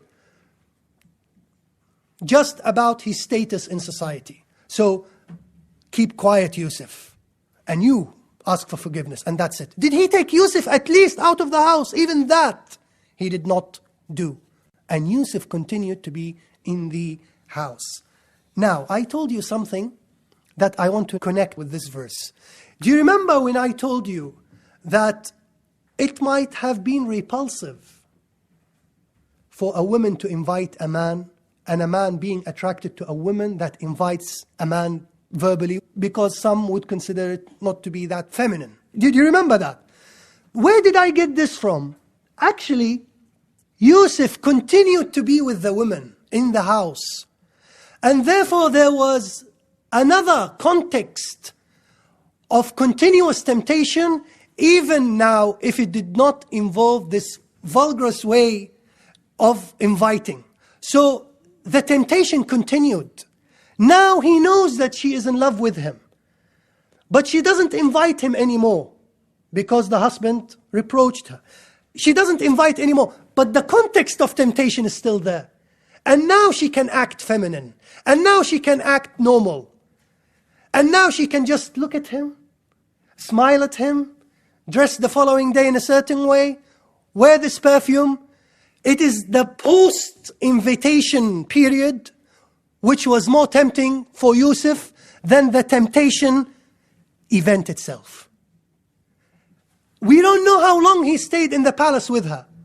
But I would like to think that it was a long period until the scandal of the woman being in love with that man spread in the city through the Gossip Society, the magazine, the OK and the Hello magazine. Of course, the Hello and the OK magazine were represented in the group of women that spoke about the scandal. But prior to that, he was living with the... And brothers and sisters, I don't want to again dwell into that too much, because you are perhaps familiar with it. But imagine a boy or a man who knows that this woman is stalking him through the internet, emails, university halls of residence. He knows that. Surely he thinks about her, even if he dislikes her. He at least likes the idea that someone, somewhere, is in love with him. So Yusuf is sitting every day in his room. What am I doing here? This is dangerous for me. So the palace and its environment continued even after the temptation. And I would like to argue that this was more tempting, more testing, because he had access to the women within the palace than at the moment when she invited him, which might have been repulsive for a man. And then the story began to develop that everyone now knew outside the palace that this woman is in love with this man. How did they know that? Because after the temptation, you see, when the husband came, the file was closed, so no one was aware of it. How did these women therefore knew about the love affair? Because the temptation continued in the palace, and now the servants were becoming aware of it. The servants did not witness the confrontation between the husband and the wife and Yusuf. They were only the three of them and the witness, the fourth. But now the temptation continued. Everyone realized that this woman is in love with this man, which means that it became something that is now noticeable and obvious. It is in this context now that servants began to speak to the servants of the other palace and the servants of the other close by houses. And this is how the women in other palaces' houses became aware that in this palace of the finance minister, there is a love affair going on. And women in the city said, the wife of al-Aziz is seeking to seduce her young man. Indeed, his love has deepened in her heart. Verily, we see her in plain error. So when she heard of their whispering, she sent for them and prepared a cushioned couches or seats and gave to each of them a knife and said, come out before them, which means that he was still in the house. Then when they saw him, they exalted him and cut their hands and said, Allah forbid. He is not a mankind. He is not but a noble angel. Now, two things to be said about the woman and about the woman of the al-Aziz, the one that was seducing Yusuf. Both were living idle-minded. The women were gossiping because they have nothing better to do. And the other woman, which is Imra'at al-Aziz, was responsive to their gossip because she was not busy doing something else, which endorses what I was saying when I was drawing the list, he and she. So this is the behavior of a woman that is receptive and sensitive to any kinds of gossip. She reads the daily tabloid newspapers, she's aware of all the accusations, and she even has time to go and plot against those who are gossiping against her. So she invited them and she prepared them with a seating and gave them knives and said to Yusuf, "Ukhruj alayhin." And when they saw him, they were shocked. Of course, scholars have exaggerated the beauty of Yusuf, and some scholars even explained him in a very feminine way, which is not befitting to a prophet. Because the Mufassirin are males, so they try to describe him as they would describe a beautiful woman, which defies the logic of it. He was a beautiful man, beautiful in a manly manner. So that was important. Of course, some Mufassirin say, I'm not sure whether this is true or false, they say that he was so beautiful that sometimes he would cover his face so that he doesn't create inconvenience to the female world. You might be surprised. But that is the extent. He has no problem, him seeing, but him being seen, that was problematic. She said, "This is he about whom you did blame me, and I did seek to seduce him, but he refused. And now if he will not do what I order him, then he will certainly be put in prison, and he will be one of those who are disgraced." Then he said, "O my Lord, prison is more to my liking than to which they invite me. Unless you turn away their plot from me, I will feel inclined towards them and be one of the ignorance." Look, this is the human speaking now. He's not saying, "Oh Allah, leave me in the palace and inshallah, I am a prophet, you will protect me, but the palace seems comfy and nice and warm." No, this is dangerous. "Oh Allah, I am a human being. Now we are talking about 60 women that are seducing me. It's not just anymore this woman, it's everyone. I cannot resist, oh Allah. Prison is better for me." What is fascinating here is that in the context of temptation, he should be happy now that women are after him in a theoretical. And even then, even if he is not happy, you know, there are certain contexts of temptation in the market or in the TV. You sometimes see things, but you don't necessarily remember Allah in that context. Why is it that you get the best reward when you say the dua of the market? Why is it? Because when you go to the market, you are busy with shopping, and so you get about 1 million hasana if you say La ilaha illallah wahdahu la sharika lah, lahul mulk wa lahul hamd, yuhyi wa yumit, wa huwa hayyun la yamut, wa huwa ala kulli shay'in qadir. Why? Because in the context of a market, which is perhaps one of the evil places in contrast to a mosque. Why going to a mosque the dua is so short? Because everyone remembers dua, you are going to make dhikr. But the market, you get a lot of reward because it's not conducive to remembering Allah.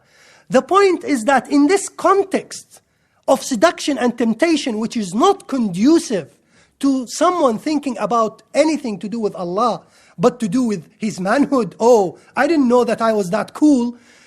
It is that context that he was able to withdraw himself, not to talk to the women, not to talk to the girls, not to say, "Oh, you've cut your hand, you know, I know first aid." Oh, no, inshallah, I'll talk to you about dawah, sister. Let's talk about dawah. No, he didn't get involved with all that because he knows This is dangerous. This is not conducive to da'wah now. This dictates an immediate withdrawal because it's reaching a point that is intolerable, unbearable. And it is in this context that we see Yusuf withdrawing himself and praying to Allah. And again, this links very well with the connection that I was telling you, that Allah is always in the conscious and in the subconscious of Yusuf, irrespective of what the other is doing or saying. And something else to do with him favoring prison. Now, this is a boy who has traumatic experiences with darkness, traumatic experiences with loneliness, traumatic experiences with being in the middle of nowhere. So why on earth would he replicate this negative experience that he experienced or encountered in the well by wanting to relive this experience in prison?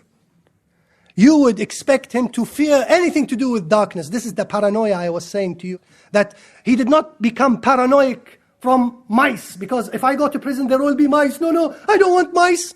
When I was 12 I had mice all over my body. No.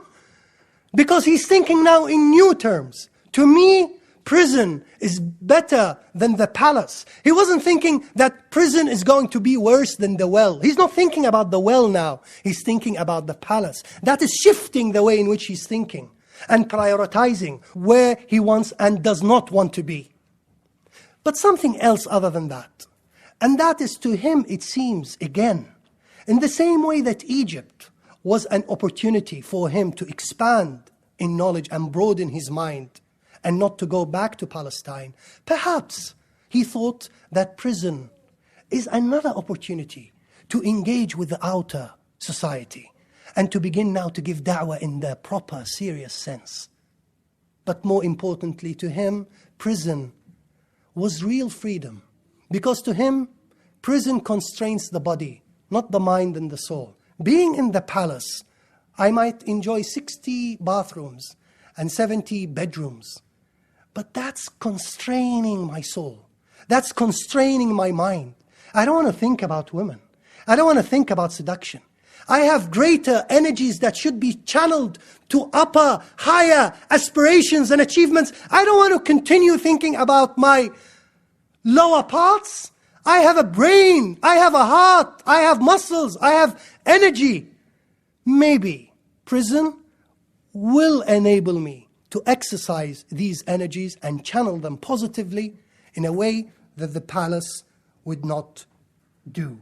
And indeed, throughout history, prison have always been a turning point in the life of great people. People like Ibn Taymiyyah, people like Malik, people like Abu Hanifa, people like Ash-Shafi'i. They were all imprisoned. People like Malcolm X, people like Gandhi, people like the person who they did a statue for, Mandela. So prison is an opportunity for greatness and the expansion of the mind and the brain. Then it appeared to them, after they had seen the proofs, to imprison him for a time. This is, incidentally, the same negative way of thinking that the brothers had. The husband thought that rather than dealing with his wife and trying to patch up relations and say, I'll be a good husband for you, he thought that the best solution is to remove Yusuf, again, in the same way that the brothers thought of removing Yusuf. Which, of course, defied the logic because the women continued to love Yusuf in the same way that Yaqub continued to love Yusuf despite his absence and his presence in prison. I have ended the palace. Let me therefore read to you the concluding remarks. Number one, Yusuf was exposed to a radical shift from being the beloved son of a prophet to one who is as a slave bought and sold. Two, although a difficult experience, Yusuf was able to adapt to it and utilize it to gain new experiences and new opportunities, which he would then use to benefit himself, but also benefit society, as we will come to learn later. Three, Yusuf made sure that he did not live a passive or an idle life, but maintained a daily engaged schedule. As a young bachelor, that helped turn away his thinking from illicit sex. Four, Islam recognizes sexual desire because Allah created it for a purpose, But this desire should not become an end and an obsession. Energy should be positively channeled to attain higher achievements. 5, illicit practices of a sexual nature prior to marriage develop into strong habits which die hard even after marriage. Things such as fantasizing, comparing, and affairs. And there is a hadith that says the first people that Allah will punish are a group of people. One of them is a zani sheikh.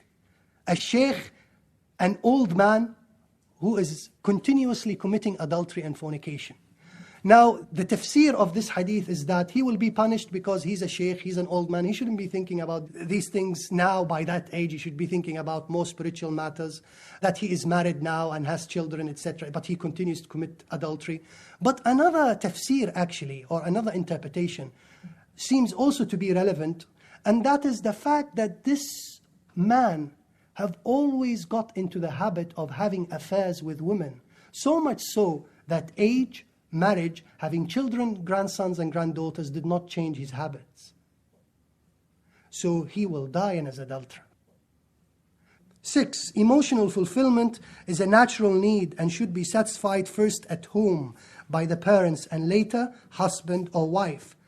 Preoccupied with other engagements at the expense of nourishing this desire could lead it to being sought from illicit channels. 7, affairs destroy confidence and trust in a marriage relationship and could lead to the other party engaging in an affair by way of revenge. When I wrote this, which I cannot verify, I wrote it and I had in mind that perhaps the husband was engaging in affairs, being a busy person, being outside the household most of the time, being an important person, famous person. That's why we get a lot of scandals in the paper about this politician and this politician falling in love, having a love affair with the secretary, because he sees the secretary perhaps more than he sees his wife. Number 8, one would not be able to counter seduction if he is not well connected with Allah through a love and fear relationship. Number 9, a change of environment whenever applicable is advised when one fears for his chastity. قولوا قولي هذا وأستغفر الله لي ولكم فاستغفروه. بسم الله الرحمن الرحيم والصلاة والسلام على أشرف المرسلين سيدنا محمد وعلى آله وصحبه ومن تبعه بإحسان إلى يوم الدين. Now we are in theme 3, which we are introduced to Yusuf now, the character, but in a different location, in a different context, in a different situation. And this theme is about his encounter with the people, sharing with him that space and that context. The prison was the context that provided Yusuf with his first platform to actively interact with a society which he didn't share common beliefs with. While he fulfilled his duty to invite them to Islam, he continued to enjoy a constructive relationship with this society, irrespective of religious differences. This relationship was not based on a passive coexistence dictated by the inescapable conditions of imprisonment, but generally on utilizing one's talents and experiences to providing much needed services. This provision of services to a human community was a consistent element in Yusuf's attitude inside and outside prison.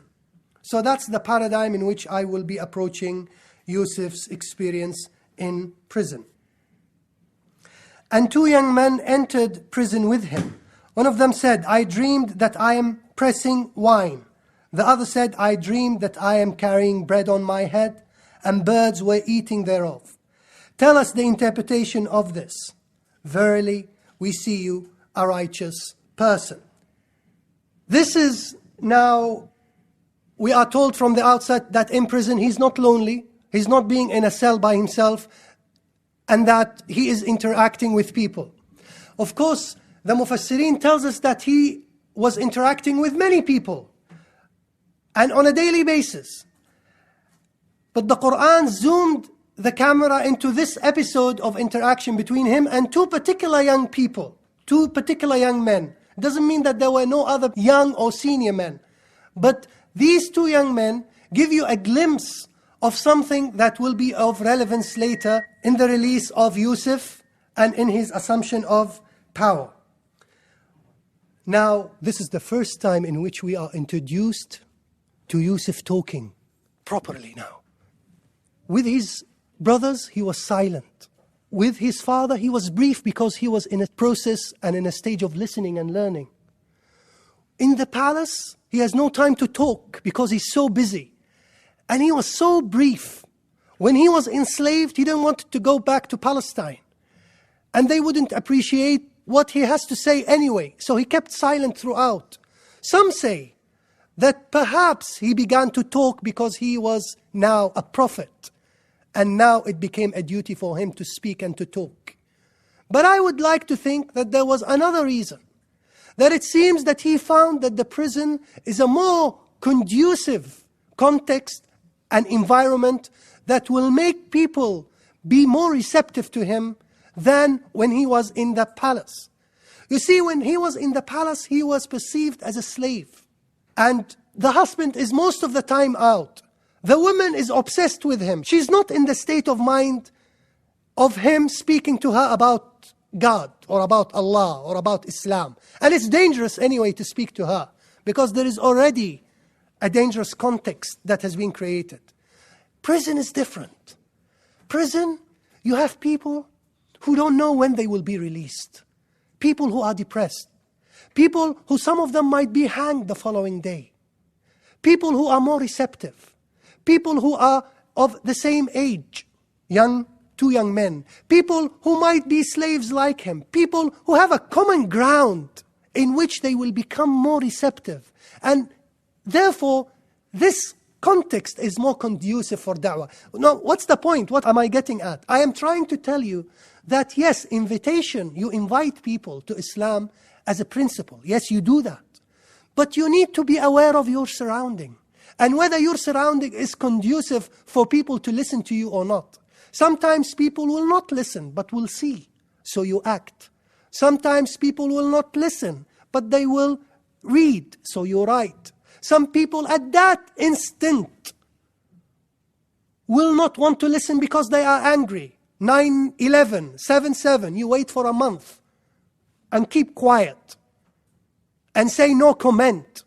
And when feelings calm down a little bit, you begin to speak. All what I'm saying now, I'm not giving you blueprints on when to speak, how to speak, and what to say. All what I'm saying is that you have an example here of someone who's not just talking, Allahu Akbar, I am Yusuf, my name is Yusuf, I am a Muslim, become Muslim. No.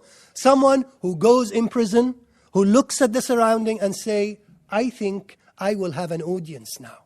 So that's number one, an awareness of your surrounding when dealing with the other, when interacting with the other. Number two, what is it that attracted those two young men to come and seek advice from Yusuf? What is it? Of course, here we are not told by the Qur'an. But the Mufassirin said that those two young people were observing Yusuf for a long time. You see, I told you something, if you remember. A son going and saying to his father, revealing to him some of his intimate secrets, a dream. That's very private. The son knows his father, and that's why he loves his father, and that's why he trusts his father, and that's why he reveals that secret. You don't go to Oxford Street and someone suddenly says, brother or mister, I have a dream. You don't do that. Or, I have a dream, please interpret that dream for me because you look good, you look nice. It doesn't happen.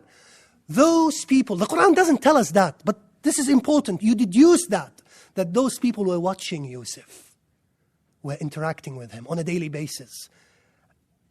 Have you seen movies where they show you at prisons, like The Great Escape, Clint Eastwood sitting in the dinner table with lots of prisoners in the cell and everyone is trying to pick a fight with the strongest person and everyone is watching and scrutinizing and Yusuf is a newcomer and they are, who's that? Oh, that's the slave that this woman tried to seduce. Well, yeah, he looks all right. And then they come closer. What's your name? Yusuf. Ah, nice to meet you. My name is John, Mark, whatever. Okay, fine. The following day, let's play, let's interact. The following day, after a building process of trust, then they say, by the way, we have a dream, and we think that you can interpret it for us. So what am I talking about? I am saying that da'wah or invitation will not come out of context without first building a trust relationship with the society in which we are living in. So I cannot invite a community or a society to Islam when I am perceived to be a terrorist, because people are psychologically switched off and they don't want to listen to me. I have to first try to show that I am a caring person in the society. I am contributing to the betterment of this society. I am not terrorist. I don't condone the use of violence. And only in that stage, and that takes time. It's not through a pamphlet or a lecture. Yusuf was not writing pamphlets and slipping it under the prison doors of those people. Yusuf was silent but acting right. And that's why they said, verily, we see you righteous. They didn't say we see you handsome. They didn't say we see you good looking. That's a women issue.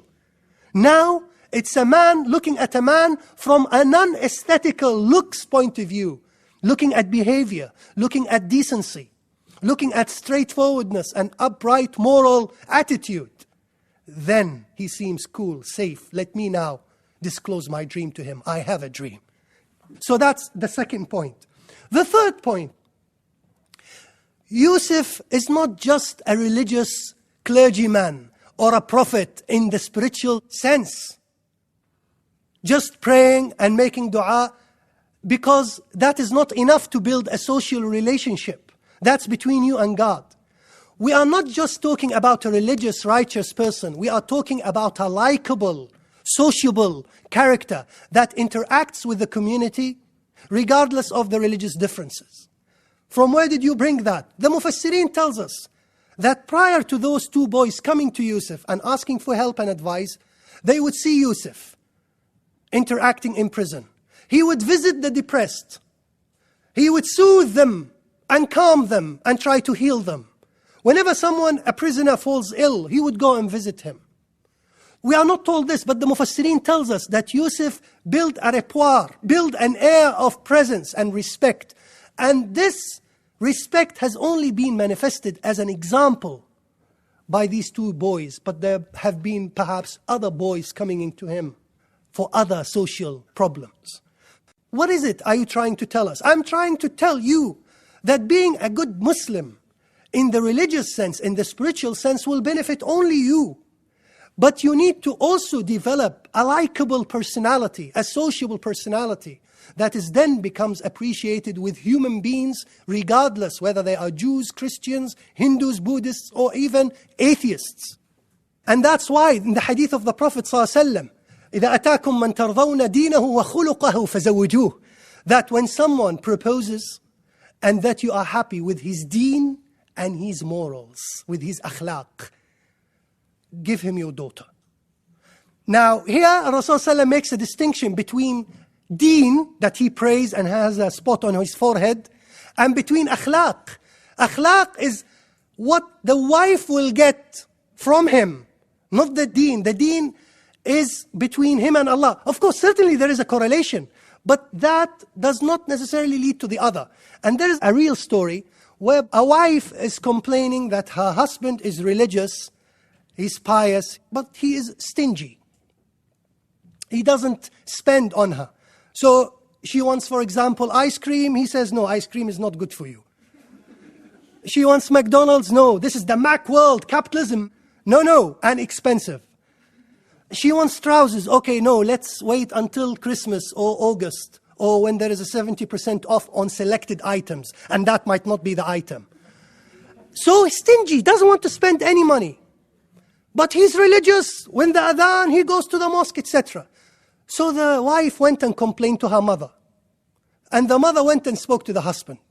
You know what the husband said to her? He said, look, when I proposed, you asked about my deen. I told you, and I wasn't a liar. I told you that I pray, I told you that I fast, I told you that I went to Hajj. You didn't ask about my akhlaq. If you asked me, I would have told you that I am stingy. If you asked me, I would have told you. But you didn't, you never asked. So, sisters, again, you need to understand this. No brother will tell you this, I will tell you this. They will hate me for that. Brothers, this is an advice as well.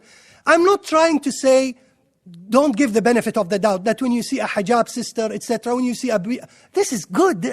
He's good. He's not drinking. But it's deeper than that. A marriage relationship, a commitment, a permanent, is deeper than the beard and the hijab. The hijab is not going to be in the bedroom or in the kitchen. Or what's going to be in the kitchen is the child screaming and the nappies everywhere in the house. That's the real world of marriage. I'm sorry for those who are bachelors. Marriage is nice, but it's more complicated than that. You need to be trained. It's not just about beauty, romance, and roses. This is the first month, perhaps, or this first year, so that you don't get upset. But that's not the entire world or life. So, a likable personality. Yusuf was not a person of deen. He was a person of akhlaq. And because of that akhlaq, non-Muslims appreciated him. If it was deen, I don't know how to pray. I'm not a Muslim. But I appreciate a flower. I appreciate someone stroking me and saying, inshallah, you will be good, you will be healed. I appreciate that. This is a human language. And in Islam, you have this human language, which caters for a different audience than the Muslims. He said, no food will come to you as your provision, but I will inform its interpretation before it comes. Now, this is the immediate response for their request. He said, look, I want you to know, not only can I interpret this dream for you, you had bread on your head and the birds were eating from it and you were pressing wine. I will deal with that later, but in a minute, just let me tell you something. In fact, I can interpret anything for you. I can tell you what sort of food will come to you now in prison, whether it's dal, whether it's orange, whether it's zarda, whether it's curry, whether it's kebab, whether it's fish and chips. I can tell you what will come now. I can also tell you that if you saw any kind of food in your dreams, I can interpret. Not only wine, not only bread, I can tell you anything and everything. What is he trying to do? A sales manager trying to sell them a product, trying to tell them, look, I am Yusuf, the cool guy in prison. I know it all. No. You see, there is an intelligent mind planning. What does he want? He wants to impress them. He wants to win their trust because he wants now to talk about Islam. But before doing that, he needs to show that he is talented. He is skilled. In Egypt during his time, you know who were considered the intellectuals of the society in Egypt? The dream interpreters, the healers, the politicians, the economists. In every society, in every time, there are the elites. Back in the 20s, there were the lawyers, the solicitors. 50s and 60s, the medics and the engineers. Today, the techno, the business, the know-how. Allah knows after 1,000 years who will be. At his time, the techno, the cream of society, were the dream interpreters. So what did he want to show them? He wanted to tell them that, look, I supersede the cream of society. If you respect that, then be prepared to where I come from, because I will have news for you about my beliefs. Now he's going to create a context to invite. As if he's saying to himself, the interpretation of dreams is a piece of cake for me. That's not the issue. I will interpret for them. You will die tomorrow and you will be released the day after. That's not my problem. The problem is, how can I approach them now? He doesn't take money. He doesn't charge for interpretations. But he takes in return attentive listening. So what he's doing, he's creating an air of concentration, an air of respect. So this is the verse that comes to serve that context in which he is creating.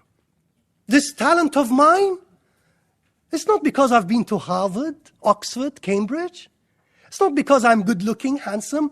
It's not because I'm the son of so-and-so.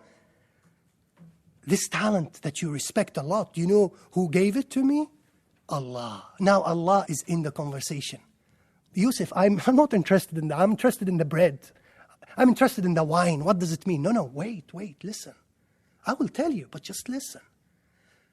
I want to tell you these skills, because you might one day have these skills if you believe in Allah and be able to interpret the dreams yourself. This is of that which my Lord has taught me. Verily, now, this is from Allah But he enters now into Aqeedah. Verily, I have abandoned the religion of a people that didn't believe in Allah and are disbelievers in the hereafter. And I followed the religion of my fathers, Ibrahim, Ishaq, Yaqub. It's not for us to associate anything with Allah. This is from the grace of Allah upon us and mankind, but most men don't thank. Now he's speaking. Now he's eloquent. Why didn't you say this to the women? Why didn't you say this to al-Aziz? Why didn't you say this to your brothers? Why didn't you say this to those who caught you when you were in the well? Why? I had the knowledge. But it was unwise at that time to speak about such matters. So here we have a distinction between knowledge and between wisdom. Between knowing something and choosing the right moment to articulate it. But you see this discourse. How he brings them? He says, food, I can interpret any kind of food, not just bread and wine. Because this is what Allah taught me. And this is what I believe in. And this is where I come from. He's talking now about Aqeedah. And this is important. The fourth point is the clarity of the discourse. There is no politics. There is no diplomacy. There is no, first of all, look at this corruption in Egypt. You know why I'm here in prison, man? Yeah, this woman, she seduced me. And they threw me in prison. Those corrupt rulers, man. Let's bomb them, man. No. He didn't bring anything of such matter because these are branches. These are debatable, disputable issues. You focus the concentration of the society that you are living with on the major pillars of belief. And that is Allah, prophethood, the books of Allah. And then he begins to continue to talk. O my two companions of the prison, are many different lords better than Allah, the one, the irresistible? Look, he's asking questions. This is also beautiful when you speak. What's happening to us? You tell me what's happening. Why the Muslims? You get him engaging and thinking. And what is fascinating here, he could have said, are many different lords better, or Allah, the one, the irresistible? But why is it, O my two companions of the prison? I like the word, my two companions. You are sahibi as-sijn. You are sahibi. You are my friend. You are my buddy. So, John, Mark, what is it in this society? What are we going through? You know my friend? You know my neighbor? What is he doing here? He's trying to create a common platform, a common background, a common link. Because we are friends of prison. The prison is Britain. The prison is the United States. Oh, my British fellow citizens. We are sharing the same earth. Of course I have to care about the ozone layer. Of course I have to care about the environment. I shouldn't be happy when I hear that a jungle in the United States has been burned. Yeah, those, damn them, the kuffar. No! This is my earth. This is my prison. You are my companions on this earth. Brothers and sisters, we need a Yusufi approach to the way in which we are living in the West. Yusuf could have set a fire in prison and escaped through fire exit. And to hell with those criminals, drug addicts. What am I doing with those evil people? No. He was visiting the ill. He was helping, providing services. And when he creates a trust relationship, then he talks to them about Islam. He doesn't compromise. He doesn't say, peace, peace, peace, peace, peace, peace, no jihad, peace, peace, peace. That's not the discourse. He's telling them, yes, there is peace, and there is jihad, and Allah is one, and this is Islam. Human rights, what do you think about democracy? Yes, democracy is good, but there are some issues. What about this? What about that? He has an answer and a response. But he knows when to articulate what answer and what response at a particular context. Are you with me? I'm sorry I'm overexcited, but really, it bugs me listening to certain discourses outside. Where do they come from? Go to the Qur'an. Go to the Qur'an and be inspired by its light and mercy. The entire of Surah Yusuf is speaking to Prophet Muhammad ﷺ in Mecca, telling him how to deal with Abu Jahl and Abu Lahab, and with the Muslims in exile, and with the Muslims, Yusuf in prison in Egypt, and with the Muslims in Glasgow, UK, Leicester, Sydney, Canada, Toronto, Washington, Kuwait, Saudi Arabia.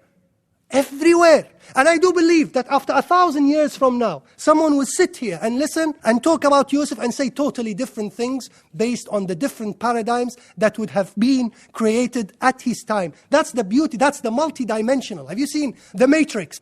The Matrix is one of the movies that have introduced this speedy way of looking at things from 60 million angles and directions. That's to me the Qur'an.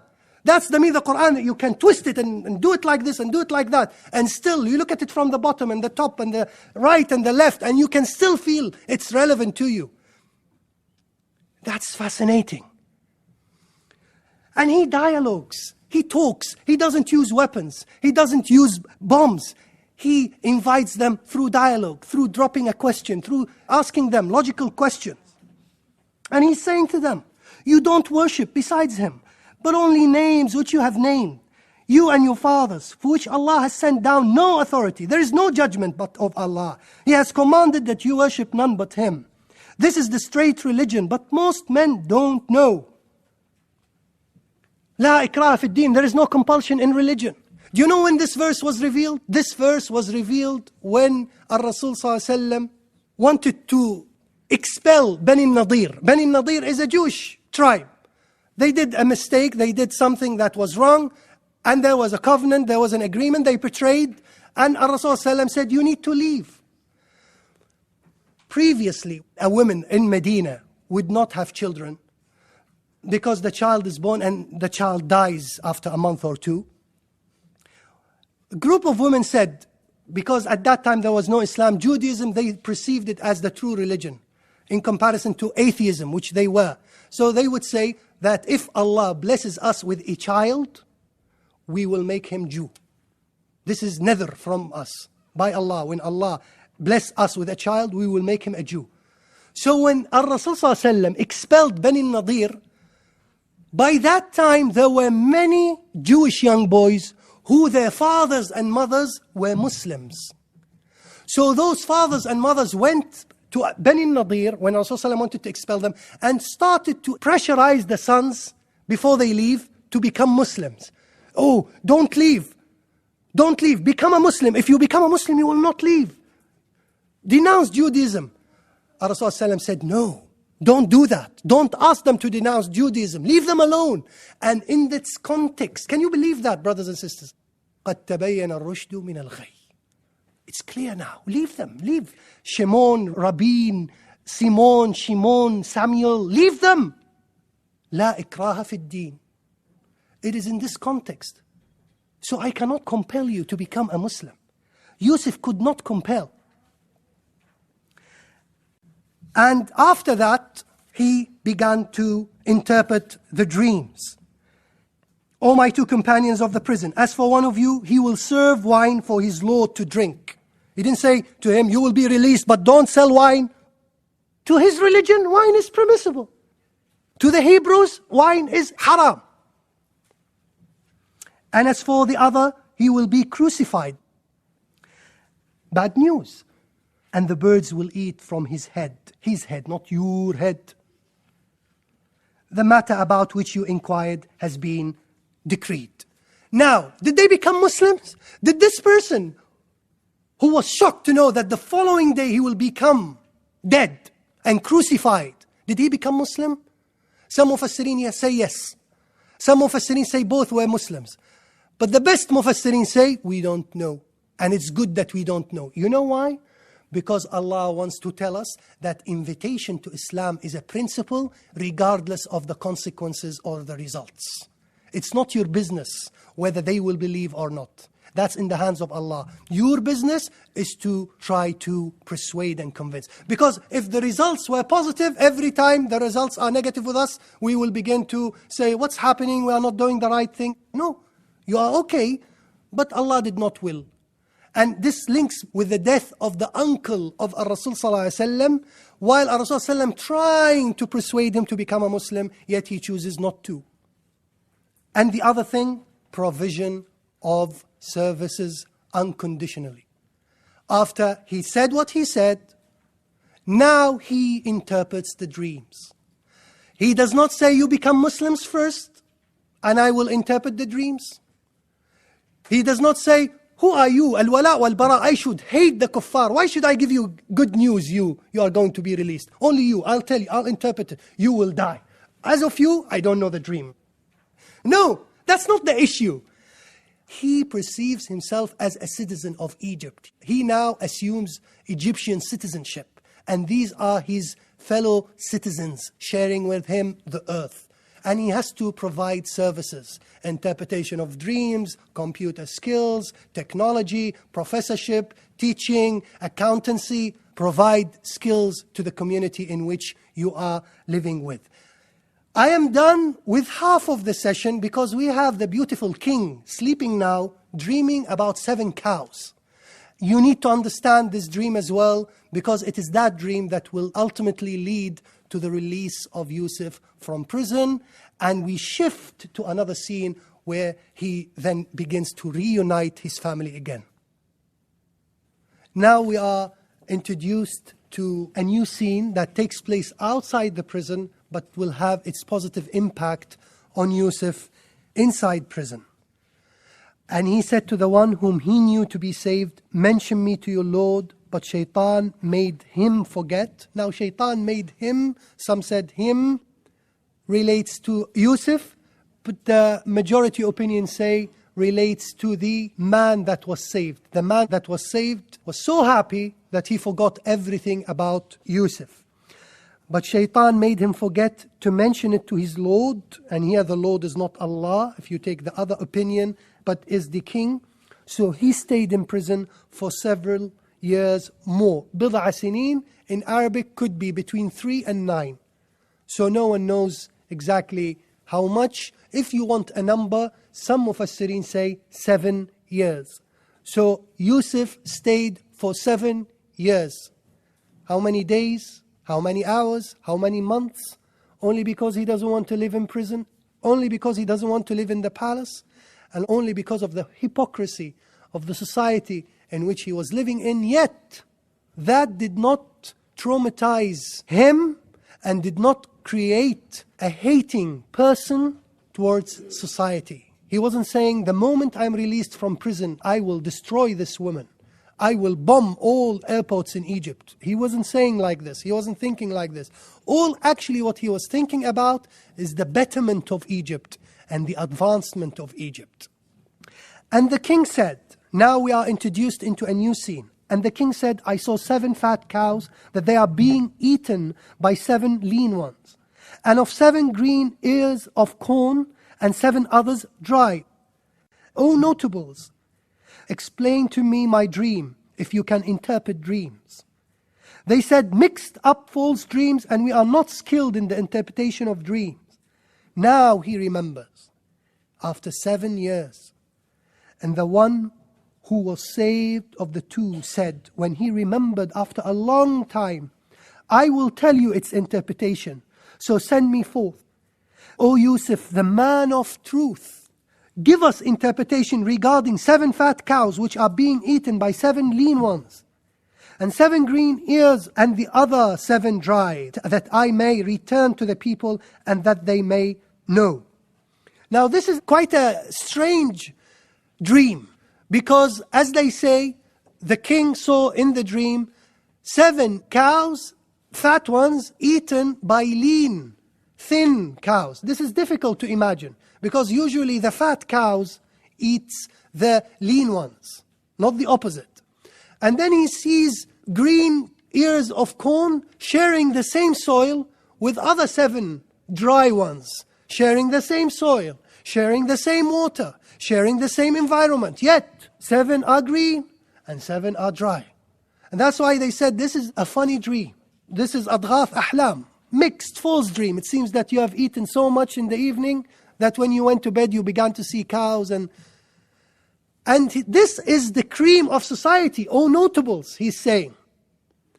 Then one, the wine presser, the wine giver of the Malik, remembers the conversation that he had with Yusuf. And if anything, it shows that people might not necessarily change 100%, 180 degrees and become Muslims, but at least they will remember you. Yes, I know. I remember a Muslim 20 years ago I met in my work. He was called Muhammad. Such a nice person. And that's what you want, at least people to appreciate that you have this nicety in you. And he came to Yusuf. And look what he says. "O Yusuf, man of truth." You remember this person who, when he saw the dream, what did he say? وَدَخَلَ مَعَهُ السِّجْنَ فَتَيَانِ قَالَ أَحَدُهُمَا إِنِّي أَرَى. Two young boys entered with him in prison. One of them said to him, "Interpret for us the dream." Now, he's saying, "O Yusuf, man of truth." You see, the language has changed. He might have not been a Muslim, but now there is a discourse of respect. "O master, O man of truth." What did the kuffar used to call Rasul sallallahu alaihi wasallam? As-Sadiq al-Amin. So even if society does not share with you common beliefs, at least attain the society's respect and appreciation for your talents and services.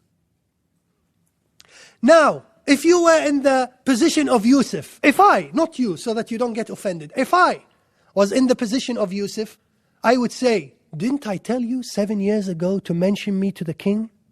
You are a matlabi, maslahi person. You just come when there are interests involved. You are leaving me here in the midst of the darkness for last 7 years. And only when your king sees cows, fat and lean, coming for me to interpret them. By the way, what's your name? Are you still called Mark? Didn't I tell you to call yourself Abdullah?" Yusuf is a fascinating character. Yusuf has got a magnificent heart that goes beyond these specificities, particularities. My brothers slapped me, the women seduced me, we are living in a corrupt society. Why did you come to me after 7 years? Why did you forget me? No. He is into policies. He is into vision. He is into plans. He is into grand change. That is not to do with his self and egocentrism, but with a societal change. A very important point. The Mufassirin say that he did not here engage in da'wah. Why? Because he already spoke to him about da'wah. He did not say to him, "Before I interpret the dream, did you become a Muslim or not?" That's besides the point. Straight away we are entered into the interpretation of the dreams. So the conversation that he had with him about Islam, he had already had with him 7 years ago. So he's not becoming repetitive so as not to bore the listener. Straight away dwells into the interpretation. He said, "You will do cultivation for 7 continuous years. Then what you reap, leave in its ears, except little of which you may eat. Then after it, there will come 7 hard years that will eat up what you have stored up for them before, except a little of which you've saved. Then thereafter will come a year in which people will have rain, and in which they will press wine and oil." Amazing. These cows symbolize years. These ears of corn symbolize famine, abundancy, years. Years of famine, eating 7 years of abundant years. Now, if I was an interpreter of dreams, I would say, okay, you will have 7 abundant years, and then after that you will have 7 years of famine. And I would not do anything wrong because I've interpreted the dream. You see, Yusuf is not interpreting dreams. In addition to the interpretation, he is constructing policies. I didn't ask you to tell me to cultivate continuously for 7 years. I didn't ask you on how I could eat and what to eat and what not to eat and to save and not to save. And what is also fascinating, in addition to the policies, is that he is giving him something that did not occur in the dream. He's going beyond the interpretation by telling him that after 14 years, 7 years of abundancy and 7 years of famine, you will get an extra number 15 year, which is full of abundance. That is not in the dream. But I am so kind that I'm even extrapolating what will happen to you after 14 years. Can you see the level? Can you see the way in which this person is thinking? I'm asking you for £1, you write me a check for £100. What is Yusuf doing here by drawing these policies? Do you know what he is doing? By saying, تَزْرَعُونَ سَبْعَ سِنِينَ دَأَبًا. You know what da'aban? Da'aban is translated here for 7 continuous years. Da'aban, continuous. Actually, da'aban is, yes, continuous, but continuous with consistency. Don't sleep in the evening. Work day and night. because you are going to have 7 years of famine. Don't waste time. I'm not talking about continuous couple of hours a day. No. If you can cultivate for 24 hours, do it, because you will need that. What on earth is he doing? Do you know what he's doing? He is emancipating the energies of a non-Muslim society to be saved from death, destruction, and famine. He is releasing their energies. He's teaching them the art of releasing their energies and telling them, look, there is no time for sexual seductions. There is no time for gossip magazines. There is no time for chilling out and having fun and not working too hard, because you cannot afford it, O Egyptians. You need to work day and night in order to attain prosperity for the coming 15 years. Not only is he doing that, not only is he releasing the energies and emancipating them, but he is doing so within a schedule, within a time period, within a deadline. He's not a time waster. He has a vision, but he has also a schedule. Do you know that when the Sahaba dug the trench, the battle of the trench, when they dug the trench around Medina, they say that the depth of this trench was no less than 3 meters, and the weight of it is about 2 meters. They dug it in 2 weeks. That's exactly cultivation for continuous years. That's exactly da'aban. That's exactly digging a trench day and night, but in a schedule. Yusuf did it. Al-Rasul did it. And the king said, bring him to me. But when the messenger came to him, he said, no.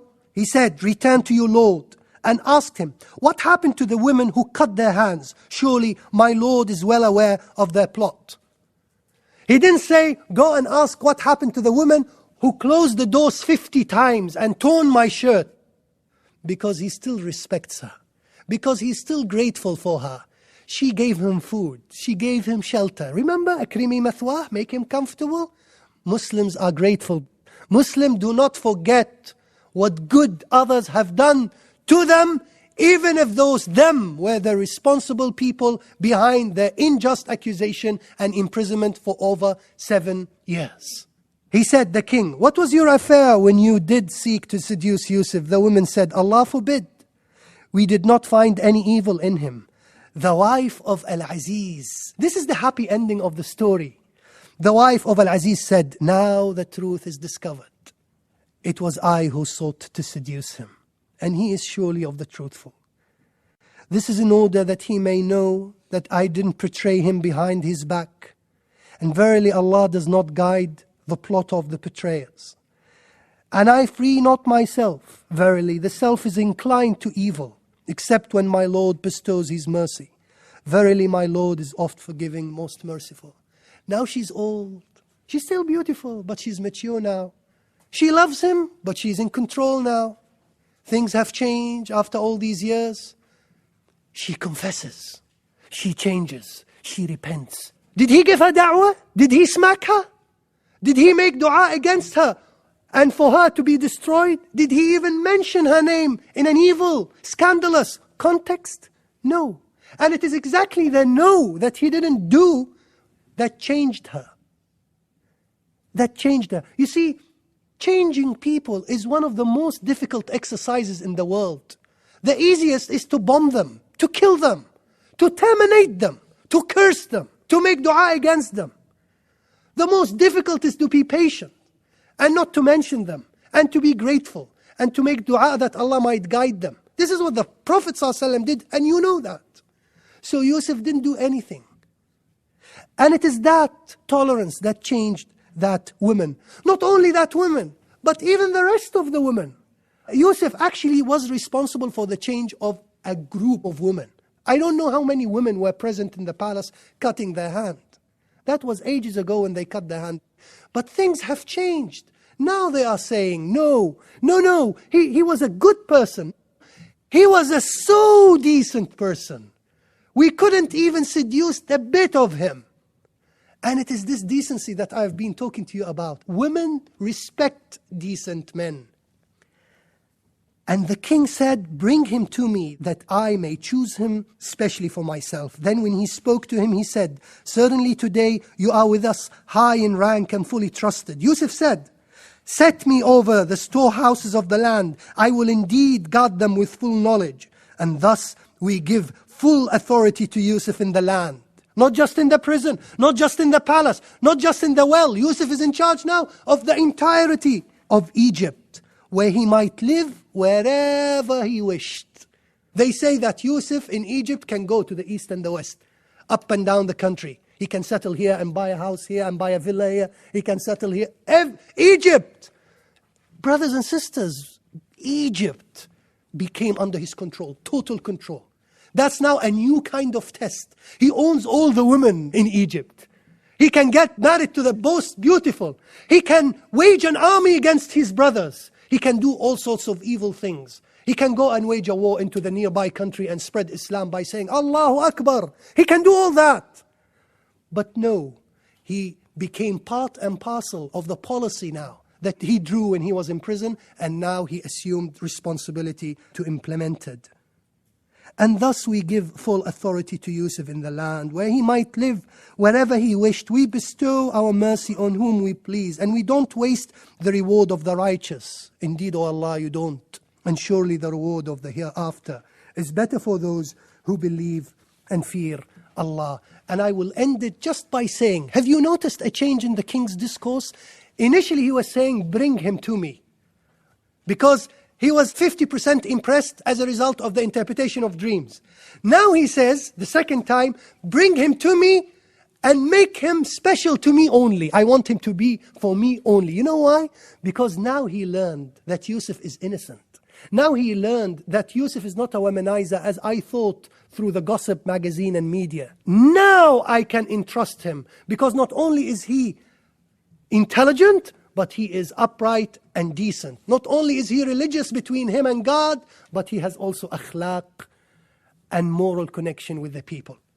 Let me conclude with the prison then, the remarks. Number one, prison provided Yusuf with an appropriate platform to speak about his beliefs in contrast to his attitude in the palace.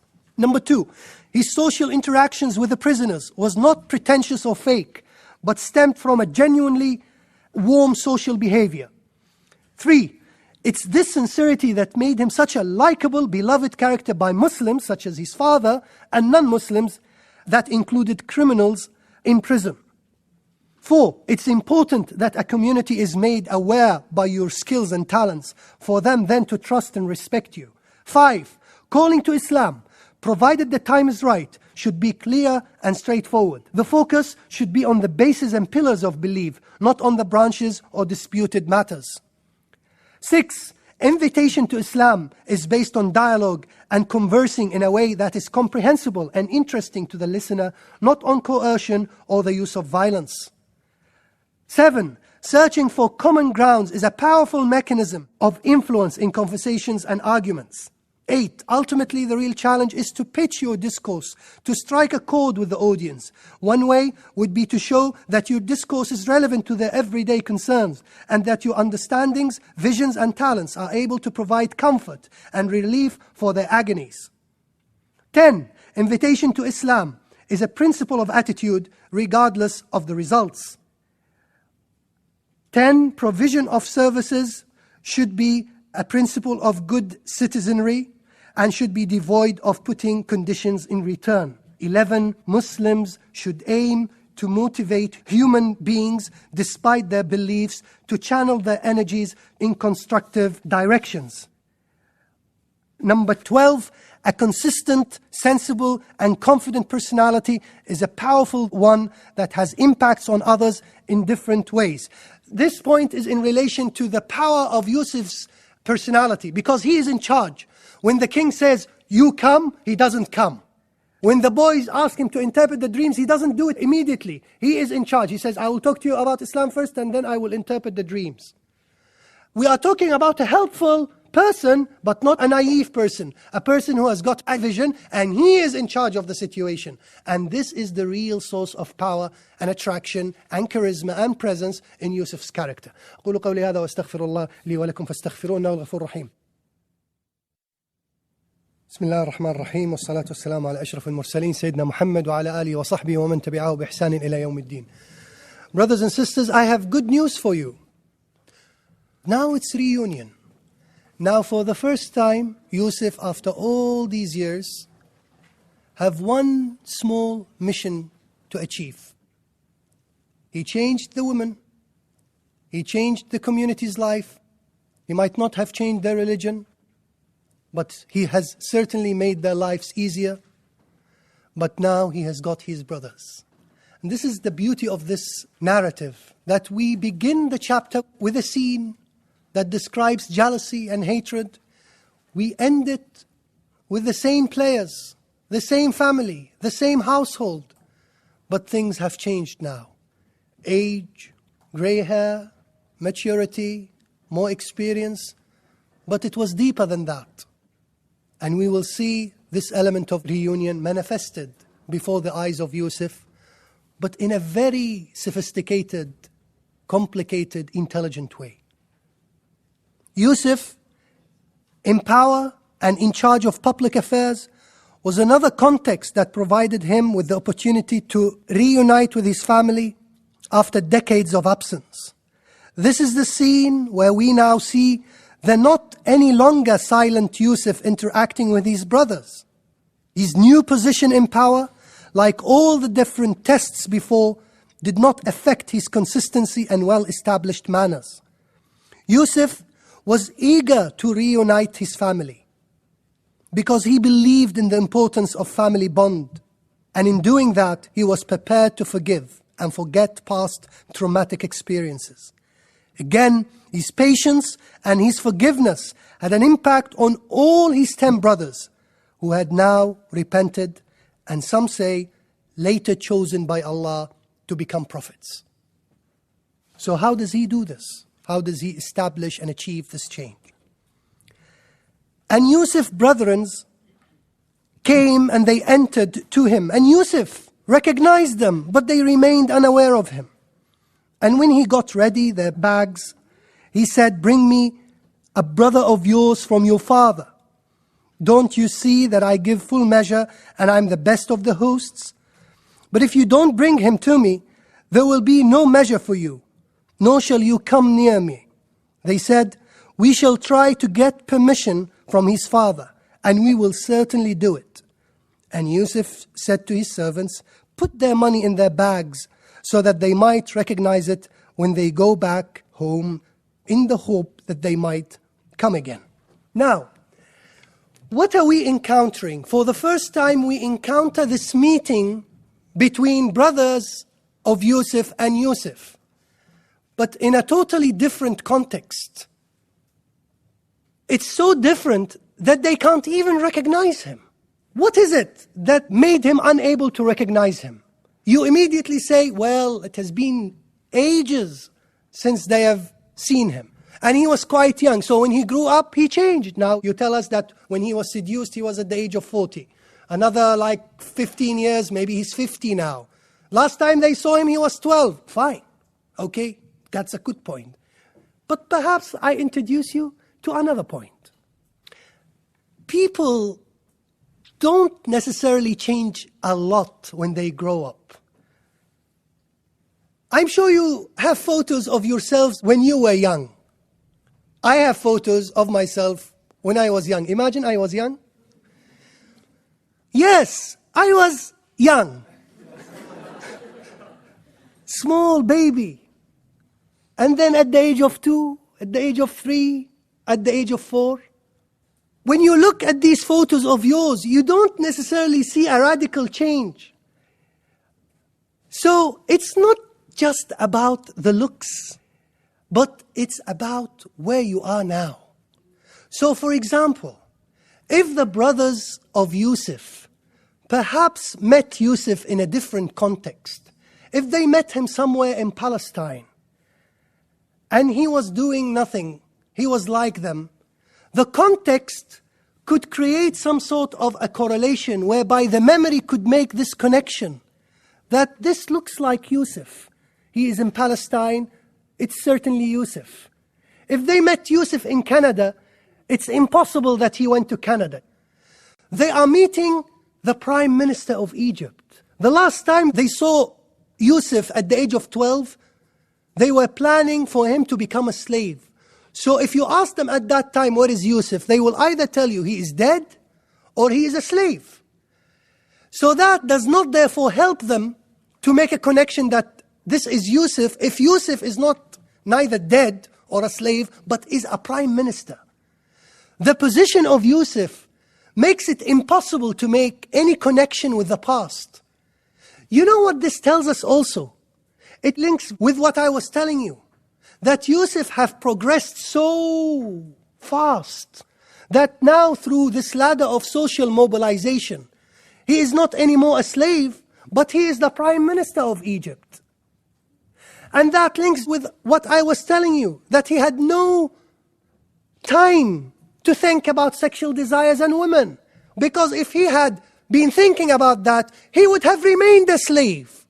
A slave, not necessarily for this woman, but a slave of his own desires.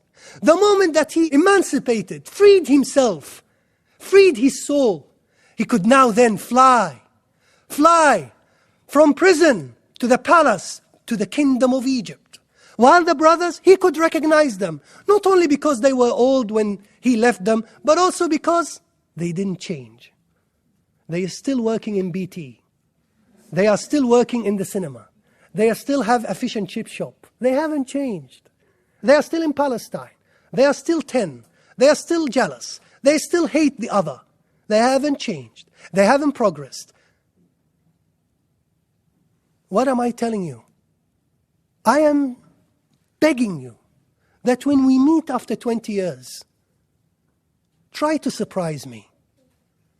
Try to shock me. Try to show me that you became the Prime Minister. Try to show that you have progressed since we met. Now you are working as a manager.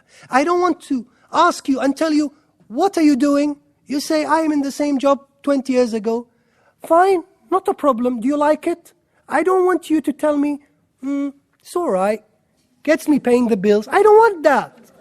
You are not for a job to pay the bills. Allah did not create us to pay bills. Allah created us to progress and to enjoy our work and to enjoy our marriage life and to enjoy our life. Don't be like the brothers of Yusuf, static, just begging on pension, because that's what they were doing. They were after food. Be like Yusuf, give, provide, produce, cultivate, engage, be busy, go to the gym, build some muscles, don't take steroids. Do something that is constructive and positive, so that when I see you in the future, you have the same nose, you've lost a bit of hair, not a problem. I can still recognize you. But what I can't recognize in you, you will shock me through your achievement. You've written a book, you work as a professor. You do this, you do that. Don't tell me I got married and I divorced. Don't tell me I have a child, now he's a drug addict. No, this is not the kind of change I'm talking about. I'm talking about positive change, positive progress. When he saw them and he recognized them in this context that I've explained, he said to them, and he, of course, the Qur'an doesn't tell us that, but it seems that they had a chat and he realized, he said, by the way, how are you? What are you doing? Where are you coming from? He knows everything. They are my brothers. You are the one who slapped me. Why did you slap me in the well? No, he kept silent. And that's important. Patience, self-control. Don't overreact. He knew that they have a brother. I didn't tell you this from the beginning. Yaqub was married to more than one wife. One of them is the one that brought the 10 brothers. Yusuf and Benjamin or Binyamin or the other brother that the brother said Yusuf and his brother is more beloved, are from another mother, another wife. That's why Yusuf says, I want the brother who is from your father, not from the same mother. Because he knows now that the mother, they are the 10. They have no other, but they have a brother who is from another mother. He said, I want you to bring him. Why did he ask for that? You see, he needed a pretext. He needed a justification. Yusuf, in the context of famine, through his saving and through his non-conspicuous expenditure, was able even to rescue neighboring countries and to provide grain for the nearby countries. And the nearby countries included Palestine. So the brothers came from the famine that have the 7 lean cows This was famine that have actually struck Egypt, Palestine, Jordan, all the nearby territories. So those brothers came for grain. And they were sent by their father Yaqub, who said to them, go to Egypt. There is a just king. Brother Yaqub, this just king is your son, Yusuf, that told you one day he saw the sun and the moon prostrating. O companions, go to Abyssinia. There is a just king. And that just king, very just king, became a Muslim. History repeats itself. So go to Egypt. There is a just king. So they went. But of course they left the other brother. Yusuf gives for each adult a sack of grain. They said, O king, O Aziz of Egypt, we have another brother and we have our entire family, our wives and children. By that time they were all married and had children. So we want an extra sack. He said, no, I don't give sacks like this. He said, how do I know that you have a brother or not? You might be merchants who want sacks to sell them in famine and make money out of them. Next time, you bring your brother with you. And if you don't bring your brother with you, I will know that you are liars. And indeed you are merchants. And you are not genuine brothers. So don't come again without your brother. He wants the brother. He could have kidnapped the 10 brothers, throw them in prison, strangled them and said, give me the address, where do you live in Palestine? Sent an army boat. No. Subhanallah, the entire story is devoid of violence because that was the context in which Rasulullah was in Mecca. Wait, plot, think, plan. Go to Bay'at al-Aqaba, speak to the Ansar. Go to At-Ta'if, try. Don't make dua against Abu Lahab, the destruction. Be peaceful, be quiet. Meet in Dar al-Arqam, Nabil Arqam. It was all conducive to a peaceful context. Use the brain, don't use the muscles. Speak with her, don't beat her, don't slap her. Speak and converse with your children, don't kick them. Yusuf teaches us that. You can get what you want, but it needs time, and it needs patience, and it needs intelligence. So they went back. Now the curtain shuts and opens very quickly. We have actually 5 scenes. The first scene is in Egypt. The second scene is in Palestine. The third scene is in Egypt. The fourth scene is in Palestine. The fifth scene is in Egypt. What is Yusuf doing? He's making them travel back and forth. Do you know what he's doing? He is teaching them a lesson. He is hassling them. He's making life hell to them. He will forgive them at the end. He will forgive them. But he needs to make a point. You made me live in pain. Just suffer a little bit, so that when I tell you I am Yusuf, I say it to you in that context of pain, that you appreciate me more and how I reached that level. He could have said from the first scene, you are my brothers, I'm Yusuf. It wouldn't have worked. You need time for people to change. In the same way that the woman changed. After 7 years, she changed. The group of women cutting their hand, they changed. But all in all, they changed after a period of time. So when they returned to their father, they said, "Oh father, no more measure of grain shall we get. So send our brother with us, and we shall get our measure, and we will surely guard him." He said, "Can I trust you about him? Likewise, I trusted you before about his brother, but Allah is the best to guard, and He is the most merciful of those who show mercy." Of course, you have the verses, and I'm not going to read them all, but all in all, reluctantly now, the father is conceding and giving in to the brother's demands. At that stage, he couldn't say no, actually, because there is famine, and they told him, look, he didn't give us a sack of grain. So we are a sack of grain short of food. We are going to die, basically. We have wives, we have children, we have responsibilities, we have your beloved son. He's not going to give us any sacks. So the father now is between two pressures. Between the pressure of giving them Binyamin in the same way that he gave Yusuf before, knowing that they hate his guts. And between being in famine, hunger that could then lead to death. And as a warm-hearted, soft-hearted prophet, he conceded and said, okay, you take him, but you take good care of him. Don't this business of wolves and eating and no. You swear by the name of Allah that you will return him peacefully. And they took him. And when they went to Yusuf, now the Qur'an doesn't tell us they took the camel. It's about 7 nights from Palestine. They stayed in hotels, bed and breakfast.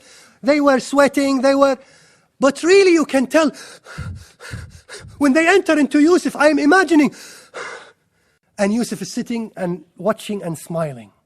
You came from Palestine, huh? Okay, now let's play games. And they went to Yusuf. He took his brother to himself and said, I am your brother. Do not grieve of what they used to do. This is now the first glimpse of the reunion. Benjamin is the first person in the family now to know that this person, this king sitting on the throne, is his own brother. Not the rest, not the rest. It's not time yet. You need to cook it well. And the story goes on. What he did, Yusuf, was that he wanted to retain and keep his brother. And the trick was that he would put the cup of the king, that the king uses to put grains in the sacks, in the sack of his brother, Benjamin, and then accuse Benjamin for public consumption that Benjamin is a thief, so as to retain him. The cup is a massive golden cup, so he puts it in the stack of his brother. And then he puts grain and everything, and ma'as-salama, go home, may Allah bless. And then when they are just leaving the checkpoint of Egypt, entering into Palestinian territory, he sends an army behind them and calls them back. Come. Excuse me, can you empty your pockets? Please stay on the side, and 2 hours interrogation. What's your name? Where are you coming? Where are you going? Those who encountered this will know how embarrassing it is. And imagine, did you pack your own luggage? Security questions. And they open and there is a bomb. Wallahi, I didn't put it. Oh, it's your wife. To get rid of you. One wife actually, hated her husband, called the police 999. She said, my husband is a member of Al-Qaeda. And shut the phone. That's the best thing you do if you want to don't try this at home. So he did this. He put a security risk alert in the... You liked it, huh? Don't do it. You better be careful. So he put this cup, golden cup, into the sack. Come. What? 10 brothers and the 11th brother. And he said, you are stealers, you are thieves. We are missing the cup of the king. They said, you know that we did not come here to steal. Yusuf said, okay, what is the punishment then of those who steal? In Egypt, those who steal get kicked. And that's okay, you get a kick or two and then go home. But in the Hebrew, in Judaism, in Hebrew, if you are a thief, you become the slave of that person that you stole from. He asked them that because he knew that if he applied his own law, the Egyptian law, the plot needs to work. He needs to retain the brother, so he needs to retain him. The Egyptian is not convenient. Switch to the Hebrew now. You have a very intelligent mind moving here. And then he begins to search. Number 10, come. You search. Okay, number 10, you can go through. Checkpoint, go to Palestine in peace. Number 9, go through. Number 8, number 5, number 4, number 2, number 1. What is this? This is the cup of the king. Now Benjamin knows. I am imagining him smiling and saying, all right, yeah, king, my brother, that's a good man. That's my brother. And he says, you can leave in peace now, but we will retain number 11. That's exactly what Yaqub does not want. And Yusuf knows that. Yusuf knows that his father could have a heart attack if they go back without the 11th. But he also knew that the good news will not have this great taste without a little bit of agony, without a little bit of masala in the... So that was the masala. I will take Benjamin for a while, and I'll call you back again, and you will appreciate me. The 10 now are divided. This is the first incident in which Yusuf is creating disorientation in the unit that is now becoming fragmented. This is the moment in which Yusuf is playing games to the 10 brothers who were playing games on his father when they said, this is the shirt, this is the blood, he's dead. Now he's playing games against them, but in a very constructive, positive way, because he wants to teach them a lesson. He doesn't want revenge. Number 10, the oldest, the senior, the one who the Mufassirin say said, do not kill Yusuf, said, I'm not going home. I don't have the face to look in the eyes of my father. Can't you remember that we gave an oath? Are we going to say to him, like what we said about Yusuf ages ago? What are we going to do? Okay, I'm going to stay in Egypt. You go, the 9 of you, you go and tell our father that this time, wallahi, this time, we are saying the truth. Binyamin is a stealer. Binyamin is a thief. We did not bear witness except to that which we've seen. The CCTV, the camera, the checks, everything testified that the cup is in his sack.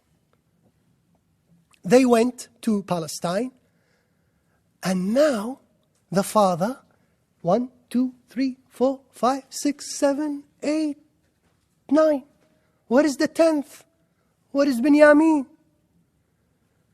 Our father, Binyamin, is a thief. He's a slave now to the king that you told us that he is just. And the 10th is waiting in Egypt for your permission as to what to do. So when they went and spoke to him in Palestine, he said, your souls have made for you some excuse. So patience is good. Maybe Allah will bring them all to me. Truly, He is the all-knowing and the all-wise. And he turned away from them and said, my grief for Yusuf. Not for the 10th, not for Benjamin, for Yusuf. And he lost his sight because of the sorrow that he was suppressing. Then they said, by Allah, you will never cease remembering Yusuf until you become weak with old age or until you be of the dead. We thought that casting Yusuf from your face will make you forget Yusuf. You are doing nothing but still remembering him. He said, I only complain of my grief and sorrow to Allah, and I know from Allah that which you don't know. What is it that you know? I know I will meet him one day, but Allah didn't tell me when. I know that he is alive. I know that he is somewhere, but I don't know where. Oh, my sons, look at the caring father now. They lost 2 brothers, but the relationship is still there. This is the first point, the first theme, maintaining family relations. Oh, my sons, go and search for Yusuf. Oh, Yusuf again? Go and search for Benjamin, we understand. Go and search for the 10th brother, we understand. Yusuf again? We were the one who got rid of him. You want us now to search and look for him? What is it with you? I know where Benjamin is. Benjamin is a slave. He is in Egypt. I know where the 10th brother is. But Yusuf, I don't know where is he. I know that he is alive, but I don't know where is he. So go and search for him. And then it will become easy to find Benjamin and to find the 10th brother. Go and search for Yusuf and his brother, and never give up hope of Allah's mercy. Certainly no one despairs of Allah's mercy except the people who disbelieve. ابيضت عيناه من الحزن. His eyes became white. The black spot disappeared and he became blind. Out of sorrow of Yusuf. The woman continues to love Yusuf after all these years. The father thinks about nothing but Yusuf after these years. Brothers and sisters, look at this psychological reaction now. You have a father that when he thinks about the details, he cries and he sheds tears. But when he withdraws himself and looks at the general picture with capital letters says H-O-P-E. There is hope. So yes, he sheds tears. So yes, he turns blind. But the general picture is that there is hope. Hence, go and search for Yusuf. And this is our attitude. I am not saying that when someone passes away, do not cry. I'm not saying that when you hurt your knees, do not say, ouch. I'm not saying that when you fall into drugs, you better go to hell. There is no hope. I'm not saying that this prostitute person is going to die as a prostitute because she can end up saving a dog and entering for Jannah because of saving that dog. I am not saying that evil will remain evil forever, and therefore we should be frustrated, panic, and cry and commit suicide. If you think about the details in life, you will be heartbroken. But if you take a step backward and look at it from its generality, holistic approach, you will see that from within this frustration, there is hope. And that's exactly the Yaqubian, Jacobian, if I may call it, approach to calamities and crisis. He gives them hope. And he say, go back again. Don't go for food and for grains and for cereals and for conflicts. Go to unite and to patch up family relations. This is more important than food. But it seems that they haven't changed yet, because the wife is pressurizing him. Pressurizing number 5, number 6, number 7. The children are crying, we want conflicts. So they went back with the intention of grains again, not with the intention of Yusuf. They said, okay, father, don't worry, inshallah, Yusuf, inshallah, we'll make dua. But we are going for grains as well. They were still connected to the material life. So they went to Yusuf. So they entered to him and said, O ruler of the land. Now the discourse have changed. They are more humble, more humiliated. Look at them now saying what? A hard time has hit us. Our father turned blind. We are losing food. We are going to die. And our family. And we have brought but worthless capital. Yusuf would give you sacks of grain in return for something from Palestine. Initially they brought something that was worthwhile. Now there is nothing. Mufassirin say they had nothing to bring. They just had old things to give. They had old robes to give to the king. Some say they had fake dirhams, fake money to give. They had nothing. And that's why they said, and we have brought but worthless capital. But please, pay us full measure and be charitable to us. Truly, Allah rewards the charitable. Now imagine Yusuf, the merciful, listening to that. Wallahi, brothers and sisters, I cannot express it, but in the Arabic it makes a total difference. قالوا يا أيها العزيز مسنا وأهلنا الضر وجئنا ببضاعة مزجاة فأوفي لنا الكيل وتصدق علينا. I am imagining them all in tears, all of them wearing second-hand t-shirts, all of them, their shirts are torn, sweating, smelling. You can see dust all over their face, humiliated. The king sitting on his throne, air conditioning, well perfumed, well fed, sees his own brothers. What does he say? Now it's the time. He said, do you know what you did with Yusuf and his brother when you were ignorant? Now it's the time to reveal the truth. And imagine, after they weep and prostrate and say, Your Majesty, give us anything. And the king now says, in Hebrew, do you remember what you did with Yusuf? And now they make the connection. Now they make the connection and say, that you are Yusuf? You are Yusuf? Because no one was with them in the well except Yusuf. So the king was not with them. We were in Palestine, not in Egypt. إِنَّكَ لَأَنْتَ Yusuf. The 10 of them speaking in one voice. Number 5 and number 4. Everyone, إِنَّكَ لَأَنْتَ. قَالَ أَنَا يُوسُف وَهَذَا أَخِي. He's not a thief. He's not a stealer.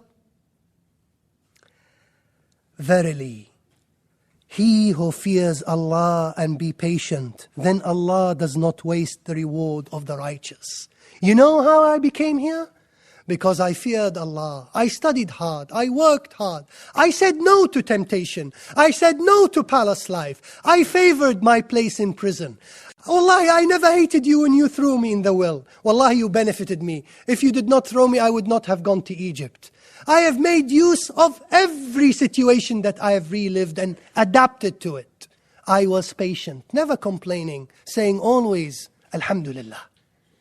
And it is this kind of discourse that changed the 10. It didn't change the 2 and the other 8 said, let's think about it. It didn't change 5, 6, 7. 10 people accepted Shahada. No, they were Muslims. But now they can understand and relate to Yusuf. Now they are good people. Now they repented. They said, by Allah, indeed Allah has preferred you above us. Now they can appreciate the progress. Now, after all this hardship, traveling here and there, Allah has preferred you above us, and we certainly have been sinners. Now the confession. You remember the woman when she confessed? I was a sinner. Now the brothers are confessing. Yusuf is dragging everyone to confession. Dragging them by force, by violence, by bombing? No. By plots, by intelligence, by playing halal games on them. Did they apologize? No, they didn't. Did he forgive them? Yes, he did. He said, no reproach on you today. May Allah forgive you. And He is the most merciful of those who show mercy. I understand that when you ask forgiveness, I say, I forgive you. I understand that, that's normal. But what is really, really abnormal is that I say to you, brother, I forgive you. And you say to me, but I haven't asked for forgiveness. That's the beauty of it. I forgive you before you ask for forgiveness. We are talking about a highly exalted, upright and moral person that does not want to score points, that he wants to punish, humiliate them. And he could have said to them, number 5, I remember you were smacking me. Number 6, you remember you used to take my toys and break them. Number 8, how on earth when I called you from the darkness of the well and said, Shimon, Rabin, come back, rescue me, you left me? No, he is in a position of power. He could say to them, take them, throw them in prison just for a couple of days to make them taste the darkness and the loneliness that I've been. Take their shirts and throw them half naked in the same well that they threw me in. No, no. I'm not here to revenge. I am here to teach lessons. I want people to understand and to change positively and through peaceful means. And he says to them, لا تثريب عليكم اليوم يغفر الله لكم وهو أرحم الراحمين. There is no reproach. I'm not going to blame you. Let me stop and pause and take you to Sirah now. Al-Rasul sallallahu alayhi wa sallam, when he conquered Mecca, Abu Sufyan wanted to go and approach the Prophet and say to him, we apologize, we might want to consider becoming Muslims, but he was afraid. So he was going forward, backward, because he did many bad things. I mean, his wife Hind, and we spoke about change in the women inspired by the beloved. I spoke about the life of Hind, turning points, how when women change from being corrupt to good, how she can create wonders. Hind ate, she was a cannibal, killing and raw kidney of Hamza. How can a woman do that? Yes, women can do that. Women are feminine, and that's only when they like it. But they can kill you if they hate you. Don't make them upset. They can. That's what Hind was doing. But when she changed, she became an angel walking on earth. So Abu Sufyan comes to the Rasul sallallahu alaihi wasallam and says, Abu Sufyan, one backward, 1 foot backward, forward, and then he sees Al-Abbas, the uncle. So Al-Abbas says to Abu Sufyan, where are you heading? He says, I want to speak to Muhammad. I want to converse with him. Maybe I will become a Muslim. But I am worried that he might hate me, slap me, kill me because of the ill things I did. You study the history of Abu Sufyan. Not a single battle. Badr, he was behind it. Uhud, he was behind it. He was behind the major battles, the orchestrator, the mass media, the provocator. Al-Abbas said to him, you know what? When you enter, say to him, by Allah, indeed Allah has preferred you above us, and we certainly have been sinners. Just say to him this verse. What does it mean? Just say to him this, and don't worry. You will be fine. You will be okay. Abu Sufyan enters, and Rasul sallam is shocked and upset. ماذا جاء بك يا أبو سفيان? Abu Sufyan, what are you doing here? He said to him, تالله لقد آثرك الله. He's memorizing his script. تالله لقد آثرك الله علينا وإن كنا لخاطئين. Rasul sallam puts his head. Can't. Rasul sallam, you give a verse to him, he would not say, oh, but this was revealed about Yusuf. No, this is عرف من قبلنا. This is only at Yusuf's time. Muhammad with another sharia. No. لو أنزلنا هذا القرآن على جبل لرأيته خاشعا متصدعا من خشية الله. If we were to reveal this Quran on the mountains, it will crumble out of khushu' and silence.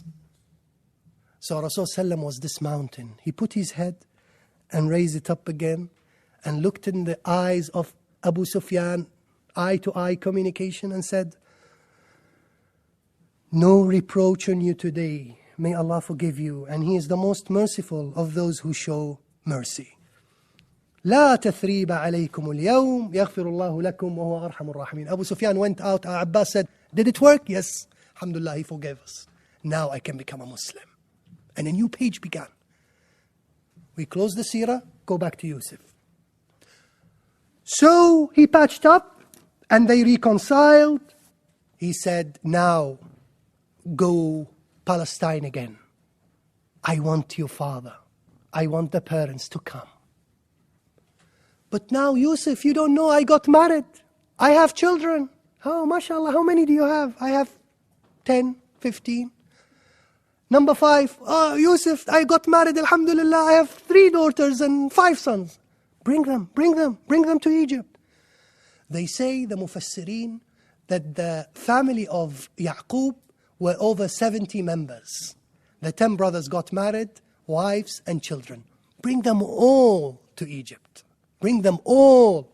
I'll give them a visa to come to Egypt. Immigrants, come.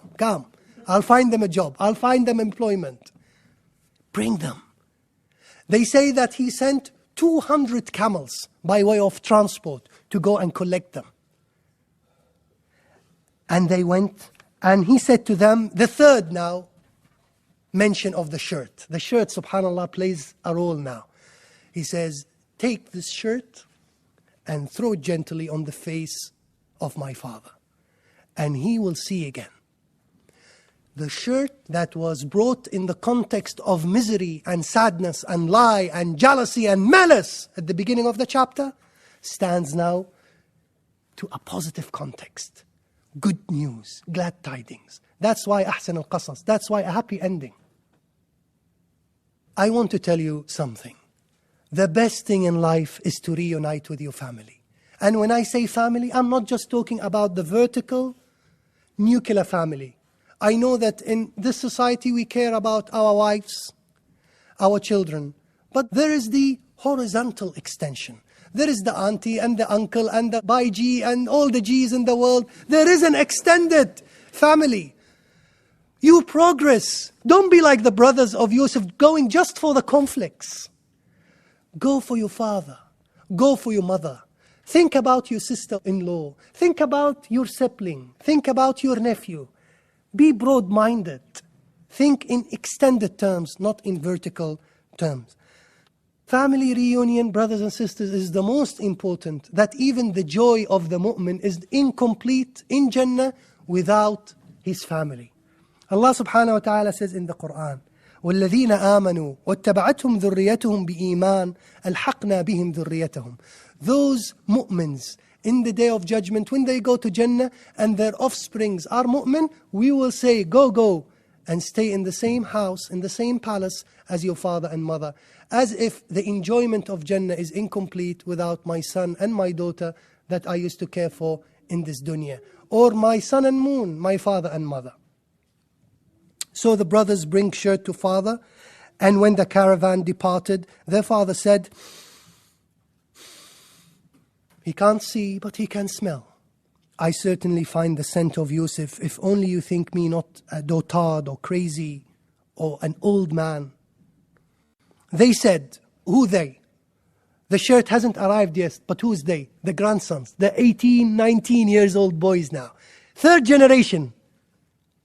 Yaqub saw them. At that time, Yaqub was 89. Some say 100. Talking to 15 years old boy, but still communicating. But they are more disrespectful than their fathers toward their grandfather. By Allah, certainly you are infatuated with the same old love. You're still remembering Yusuf is dead. They are saying this because they have never seen their uncle. They were born and brought up while Yusuf was absent. So when they grow up, father, do we have an uncle called Yusuf? Because apparently grandpa, Uncle G, whenever we sit with him, he say, Yusuf, Yusuf, Yusuf, Yusuf. Yes, my son. We had a brother, good looking, called Yusuf. We actually killed him. Whoops, no, he disappeared. Oh, so he's dead now. Father, yes, he's dead long time ago. So why on earth is grandfather saying, I can smell the scent of Yusuf? They say that he could smell the scent of Yusuf from 7 days and 7 nights distance. That is true love. You know, I read your emails before you email me. Didn't I say to you, I know from Allah that which you don't know? They said, our father. Now they came, they throw, and he opened. Now he can see. He can see the 15 years old with the iPod, and he can see all of them now. He can see after years of absence of sight. And he is so happy. Now we are talking about happiness. He said, our father, ask for forgiveness for our sins. Indeed, we are sinful. Why did they ask forgiveness from the father and not from the brother? Well, some of us say, because Yusuf already forgiven them. Some say because Yusuf is a younger brother and they felt arrogant asking for forgiveness, but you'd usually ask for forgiveness for your father. Some say because they were of great pain to the father, they made him lose his eyesight. Yusuf is doing all right and fine and okay.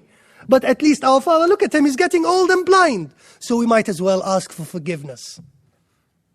He said, I will ask my Lord to forgive you. Verily, He is oft forgiving, the most merciful. Why did He say, I will ask? Why didn't He say, I will forgive? Some say, because He was upset. Some say, because He was waiting for the right moment to ask for forgiveness during tahajjud and qiyam al-layl, because Allah answers the prayers more. So He was waiting for the right moment and saying, no worries, I will ask for forgiveness, but wait a little bit. Then when they came in before Yusuf, he took his parents to himself and said, enter Egypt if Allah wills in security.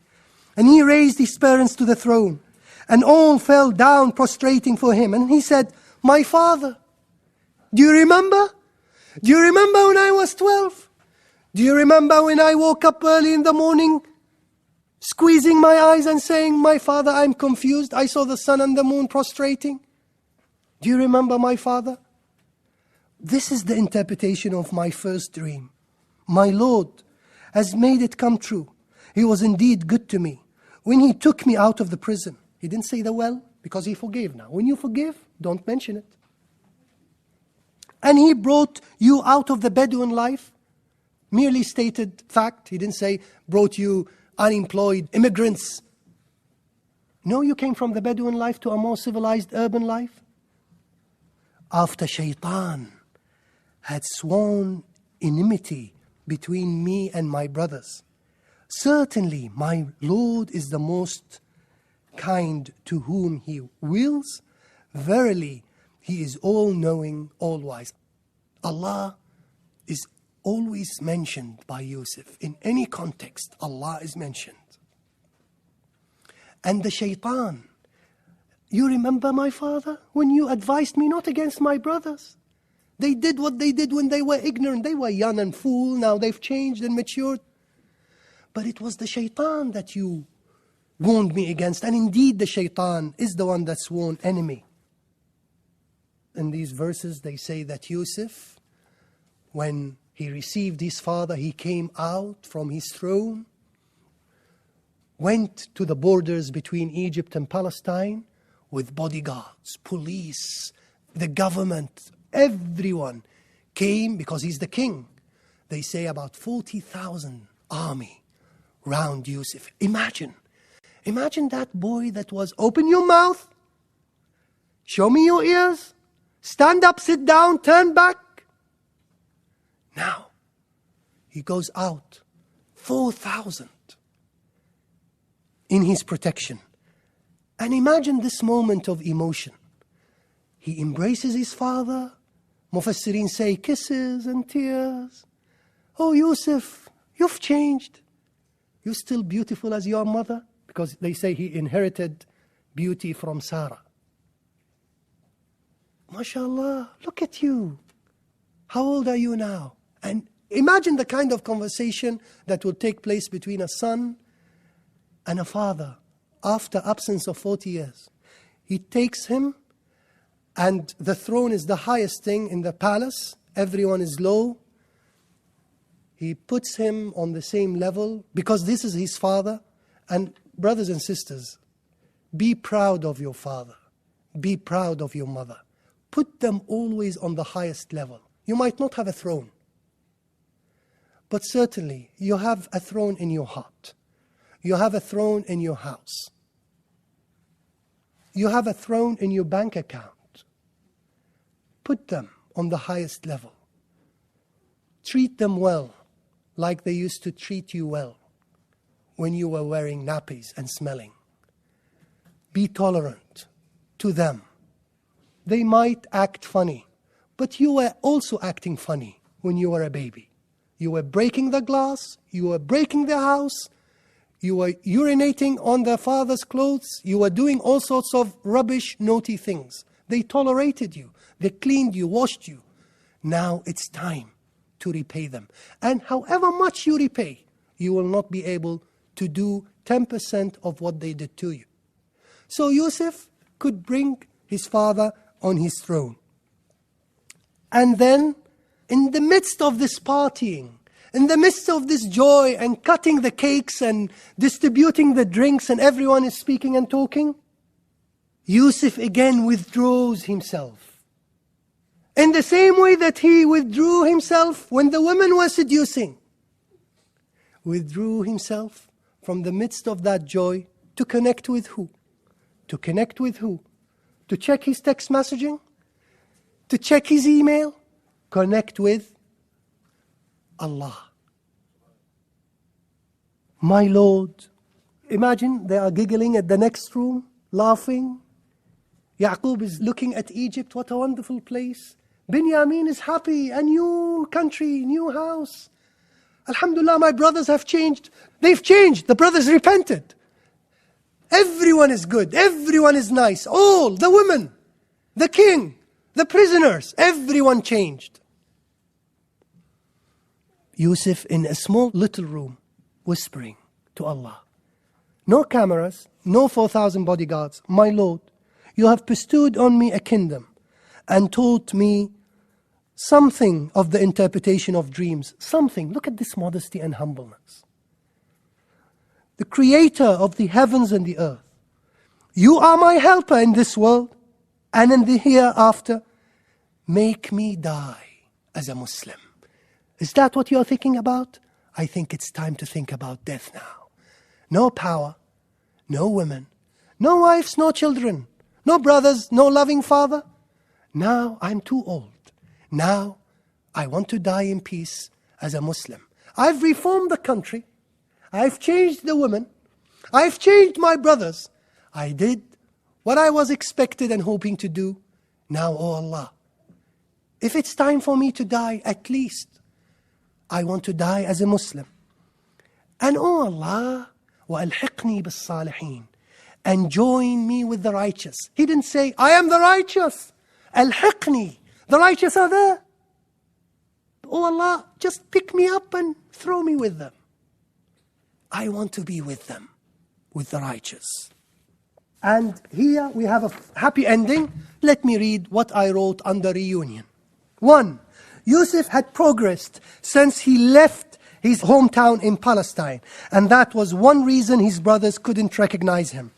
2, it is his active engagement and lofty aspirations which made him stand against temptations and maintain continuous progress.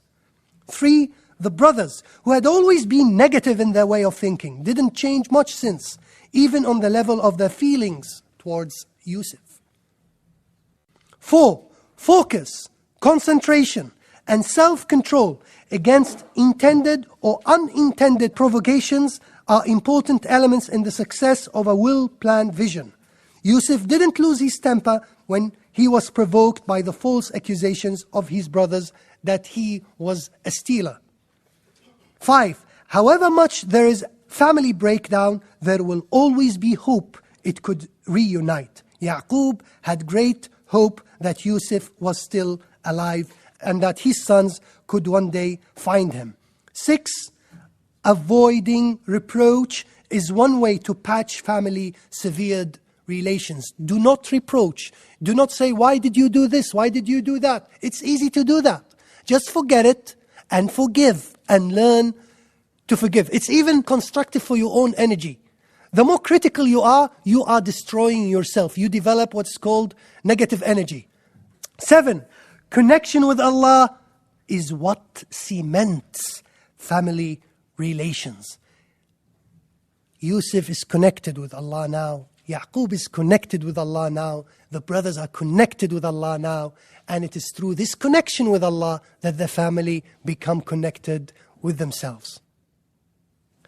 I just want to finish off the components or the elements that we can say constituted the making of Yusuf's character.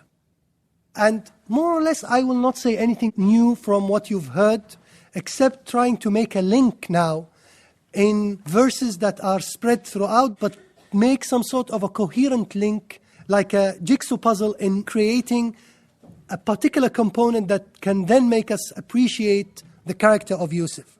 The first element is charisma. Yusuf alayhi salam was a charismatic personality.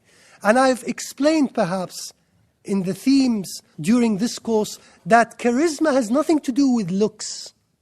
Hitler was not necessarily good looking, but he was charismatic.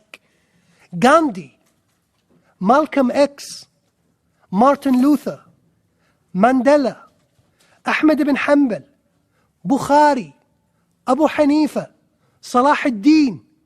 These were people of charisma. These were people that were not mass media celebrities. These were not necessarily muscular, hunky type of men, but they changed the course of history because they had an aura, presence. That is a gift. Some of it is a talent, some of it is a skill that you develop, but some of it is in your gene. Some of it is a gift from Allah subhanahu wa ta'ala. Whoever interacted with Yusuf changed.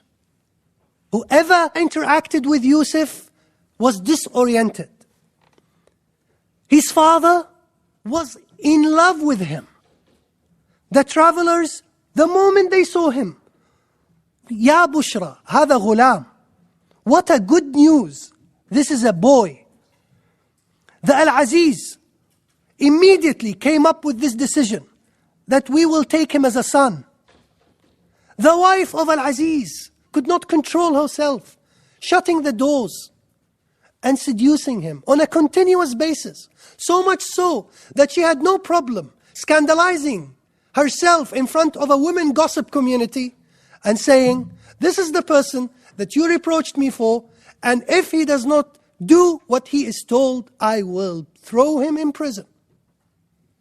She's becoming wild now. Even the women that saw him did not say, wow, what an exciting man.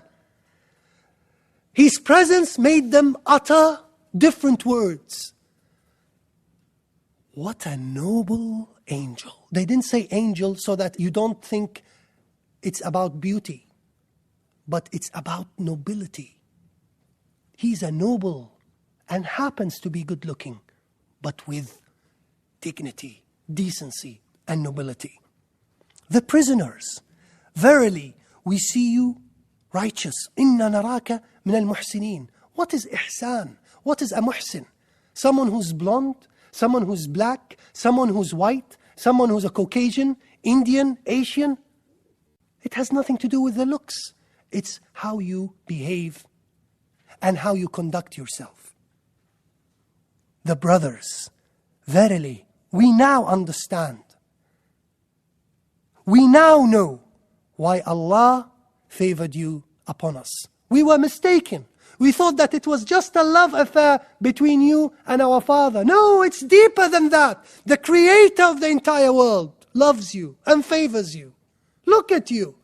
Look at where you are now. You move east and west. You feed Palestine and Jordan and Syria. Amazing charisma. So, what's the point? The point is that you should think about creating an impact in your surrounding, and part of it is to have charisma. This is a contradiction, because when I say it's gifted, how can you have it if you are not gifted? But we don't know whether you have charisma or not unless you try. And maybe all of you are charismatic. Not necessarily being good speakers. You can be good mothers, good fathers, good accountants, good students, good human beings. Your charisma might not necessarily change everyone, but it could change those who are closer to you, and that's enough charisma. Number 2, determination, discipline, purpose, enthusiasm, motivation, commitment, vision. He knew how to seize an opportunity. They say an opportunity does not come to you, but it passes you. If you don't grab it, it will go to the one next to you. If he doesn't grab it, it will go to... And you might be called Muhammad. You don't grab it, it will not stop and say, Muhammad, take me, you are a Muslim. Mark grabs it, he will grab it. He will have an industrial revolution. He will have a modern state. He will have civilization. He will have nuclear weapons. Why? Because he grabbed the opportunity. Yusuf was determined, and Yusuf grabbed the opportunity. When he was taken as a slave, he didn't resist the travelers. He didn't cry and say, leave me alone. He saw traveling as an opportunity. Look at the opportunity now passing. There is an opportunity that you go to Egypt. If you resist, you will not go to Egypt. You will not grab the opportunity. You will not go to prison. You will not interpret the dreams. You will never become a king. There is an opportunity. When the 2 young men approached him in prison and asked him to interpret their dreams, he seized the opportunity and spoke to them about Islam. There is an opportunity now. You grab it, you speak to them about Islam, or you say, you are kuffar. I will not interpret the dream. They will go to a communist, they will go to an atheist, who might then interpret the dreams. And they will become communists. He grabs the opportunity. He grabs the souls and the hearts of the people. When he learned that one of them will be released, he said, mention me to your king. He's going to leave tomorrow. You grab the opportunity. The moment he leaves, tell him to remind the king. Yes, he might forget, but he will remember, even if after 7 years. When the king sent for his release, he seized the opportunity to reinitiate a serious inquiry into his case in order to prove his innocence. He could have left the prison and said, okay, I will go and assume a job, control the media, and then go and jail this woman. No, before I leave, before I step into the White House, before I go and meet the Prime Minister, I need to be established as an innocent person. Only in this context will I leave.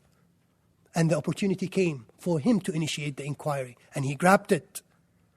He seized trust of the king to ask that he becomes in charge of the treasury.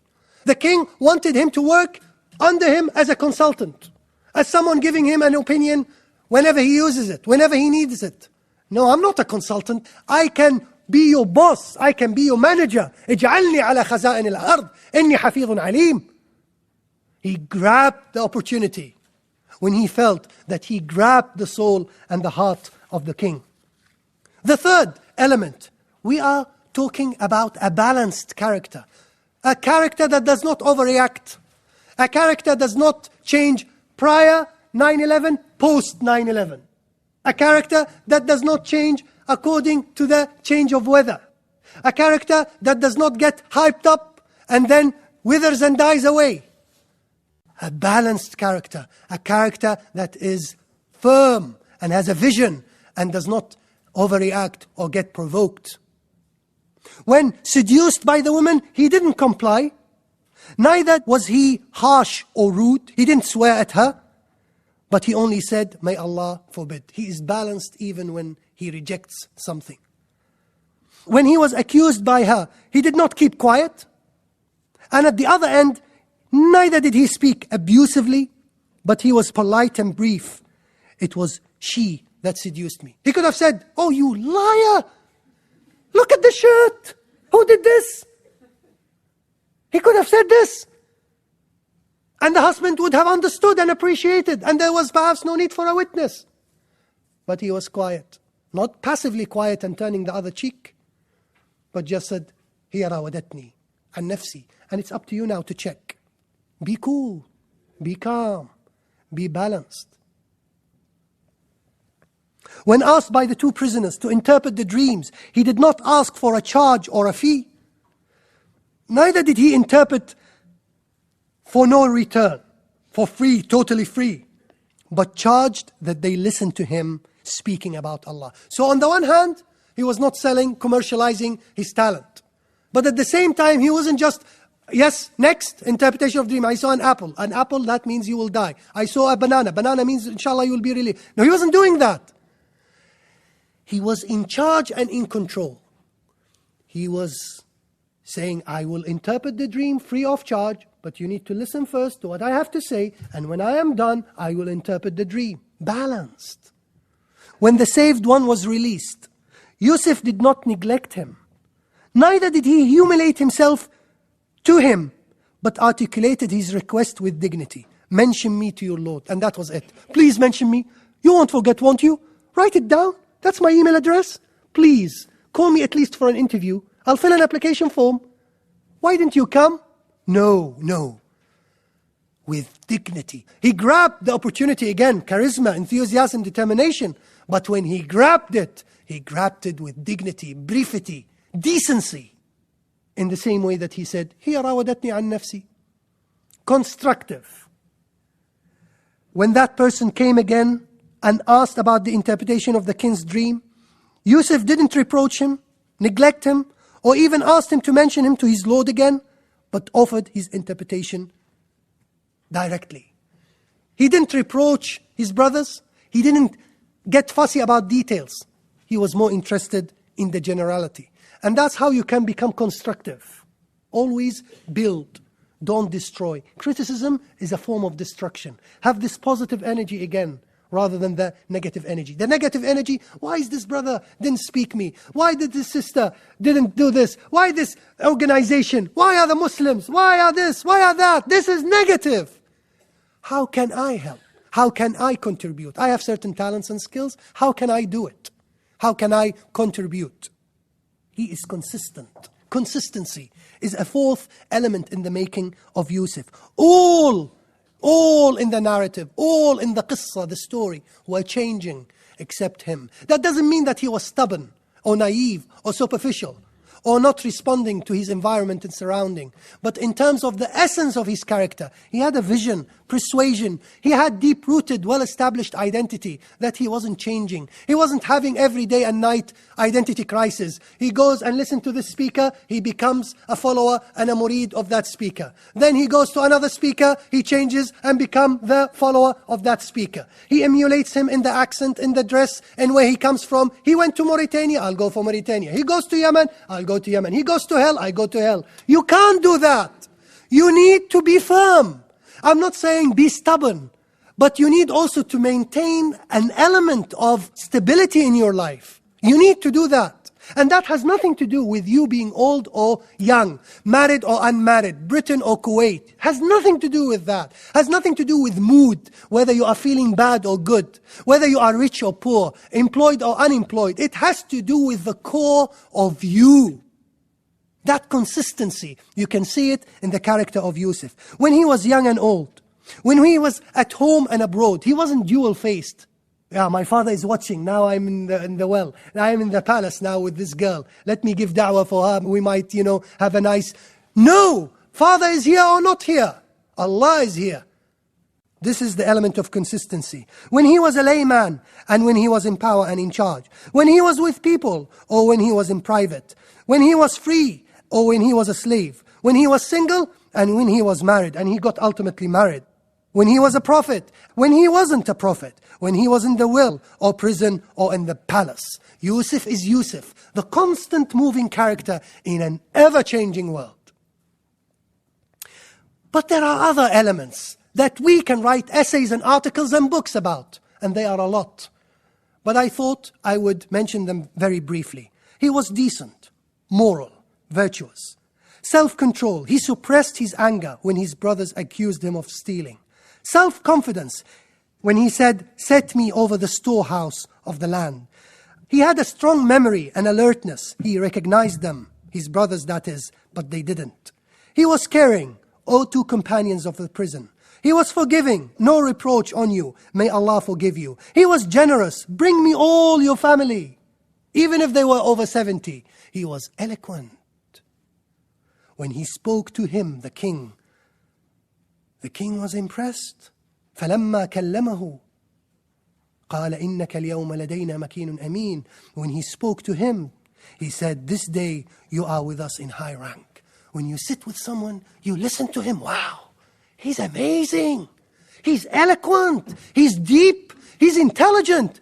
I want him to work for me. You become working under me. I am no less than a boss. اجعلني على خزائن الأرض إني حفيظ عليم. Brothers and sisters, I am happy, the happiest man on earth, because I'm finished with this course, which was a torture for me. And thank you very much. You've been lovely brothers and sisters. And inshallah we meet again in future courses. But I leave you with Surah Yusuf, and I'm sure that you can generate over 2,000 lessons from Surah Yusuf, different than the lessons that we've spoke about today. قولوا قولي هذا واستغفر الله لي ولكم فاستغفروه إنه هو الغفور الرحيم.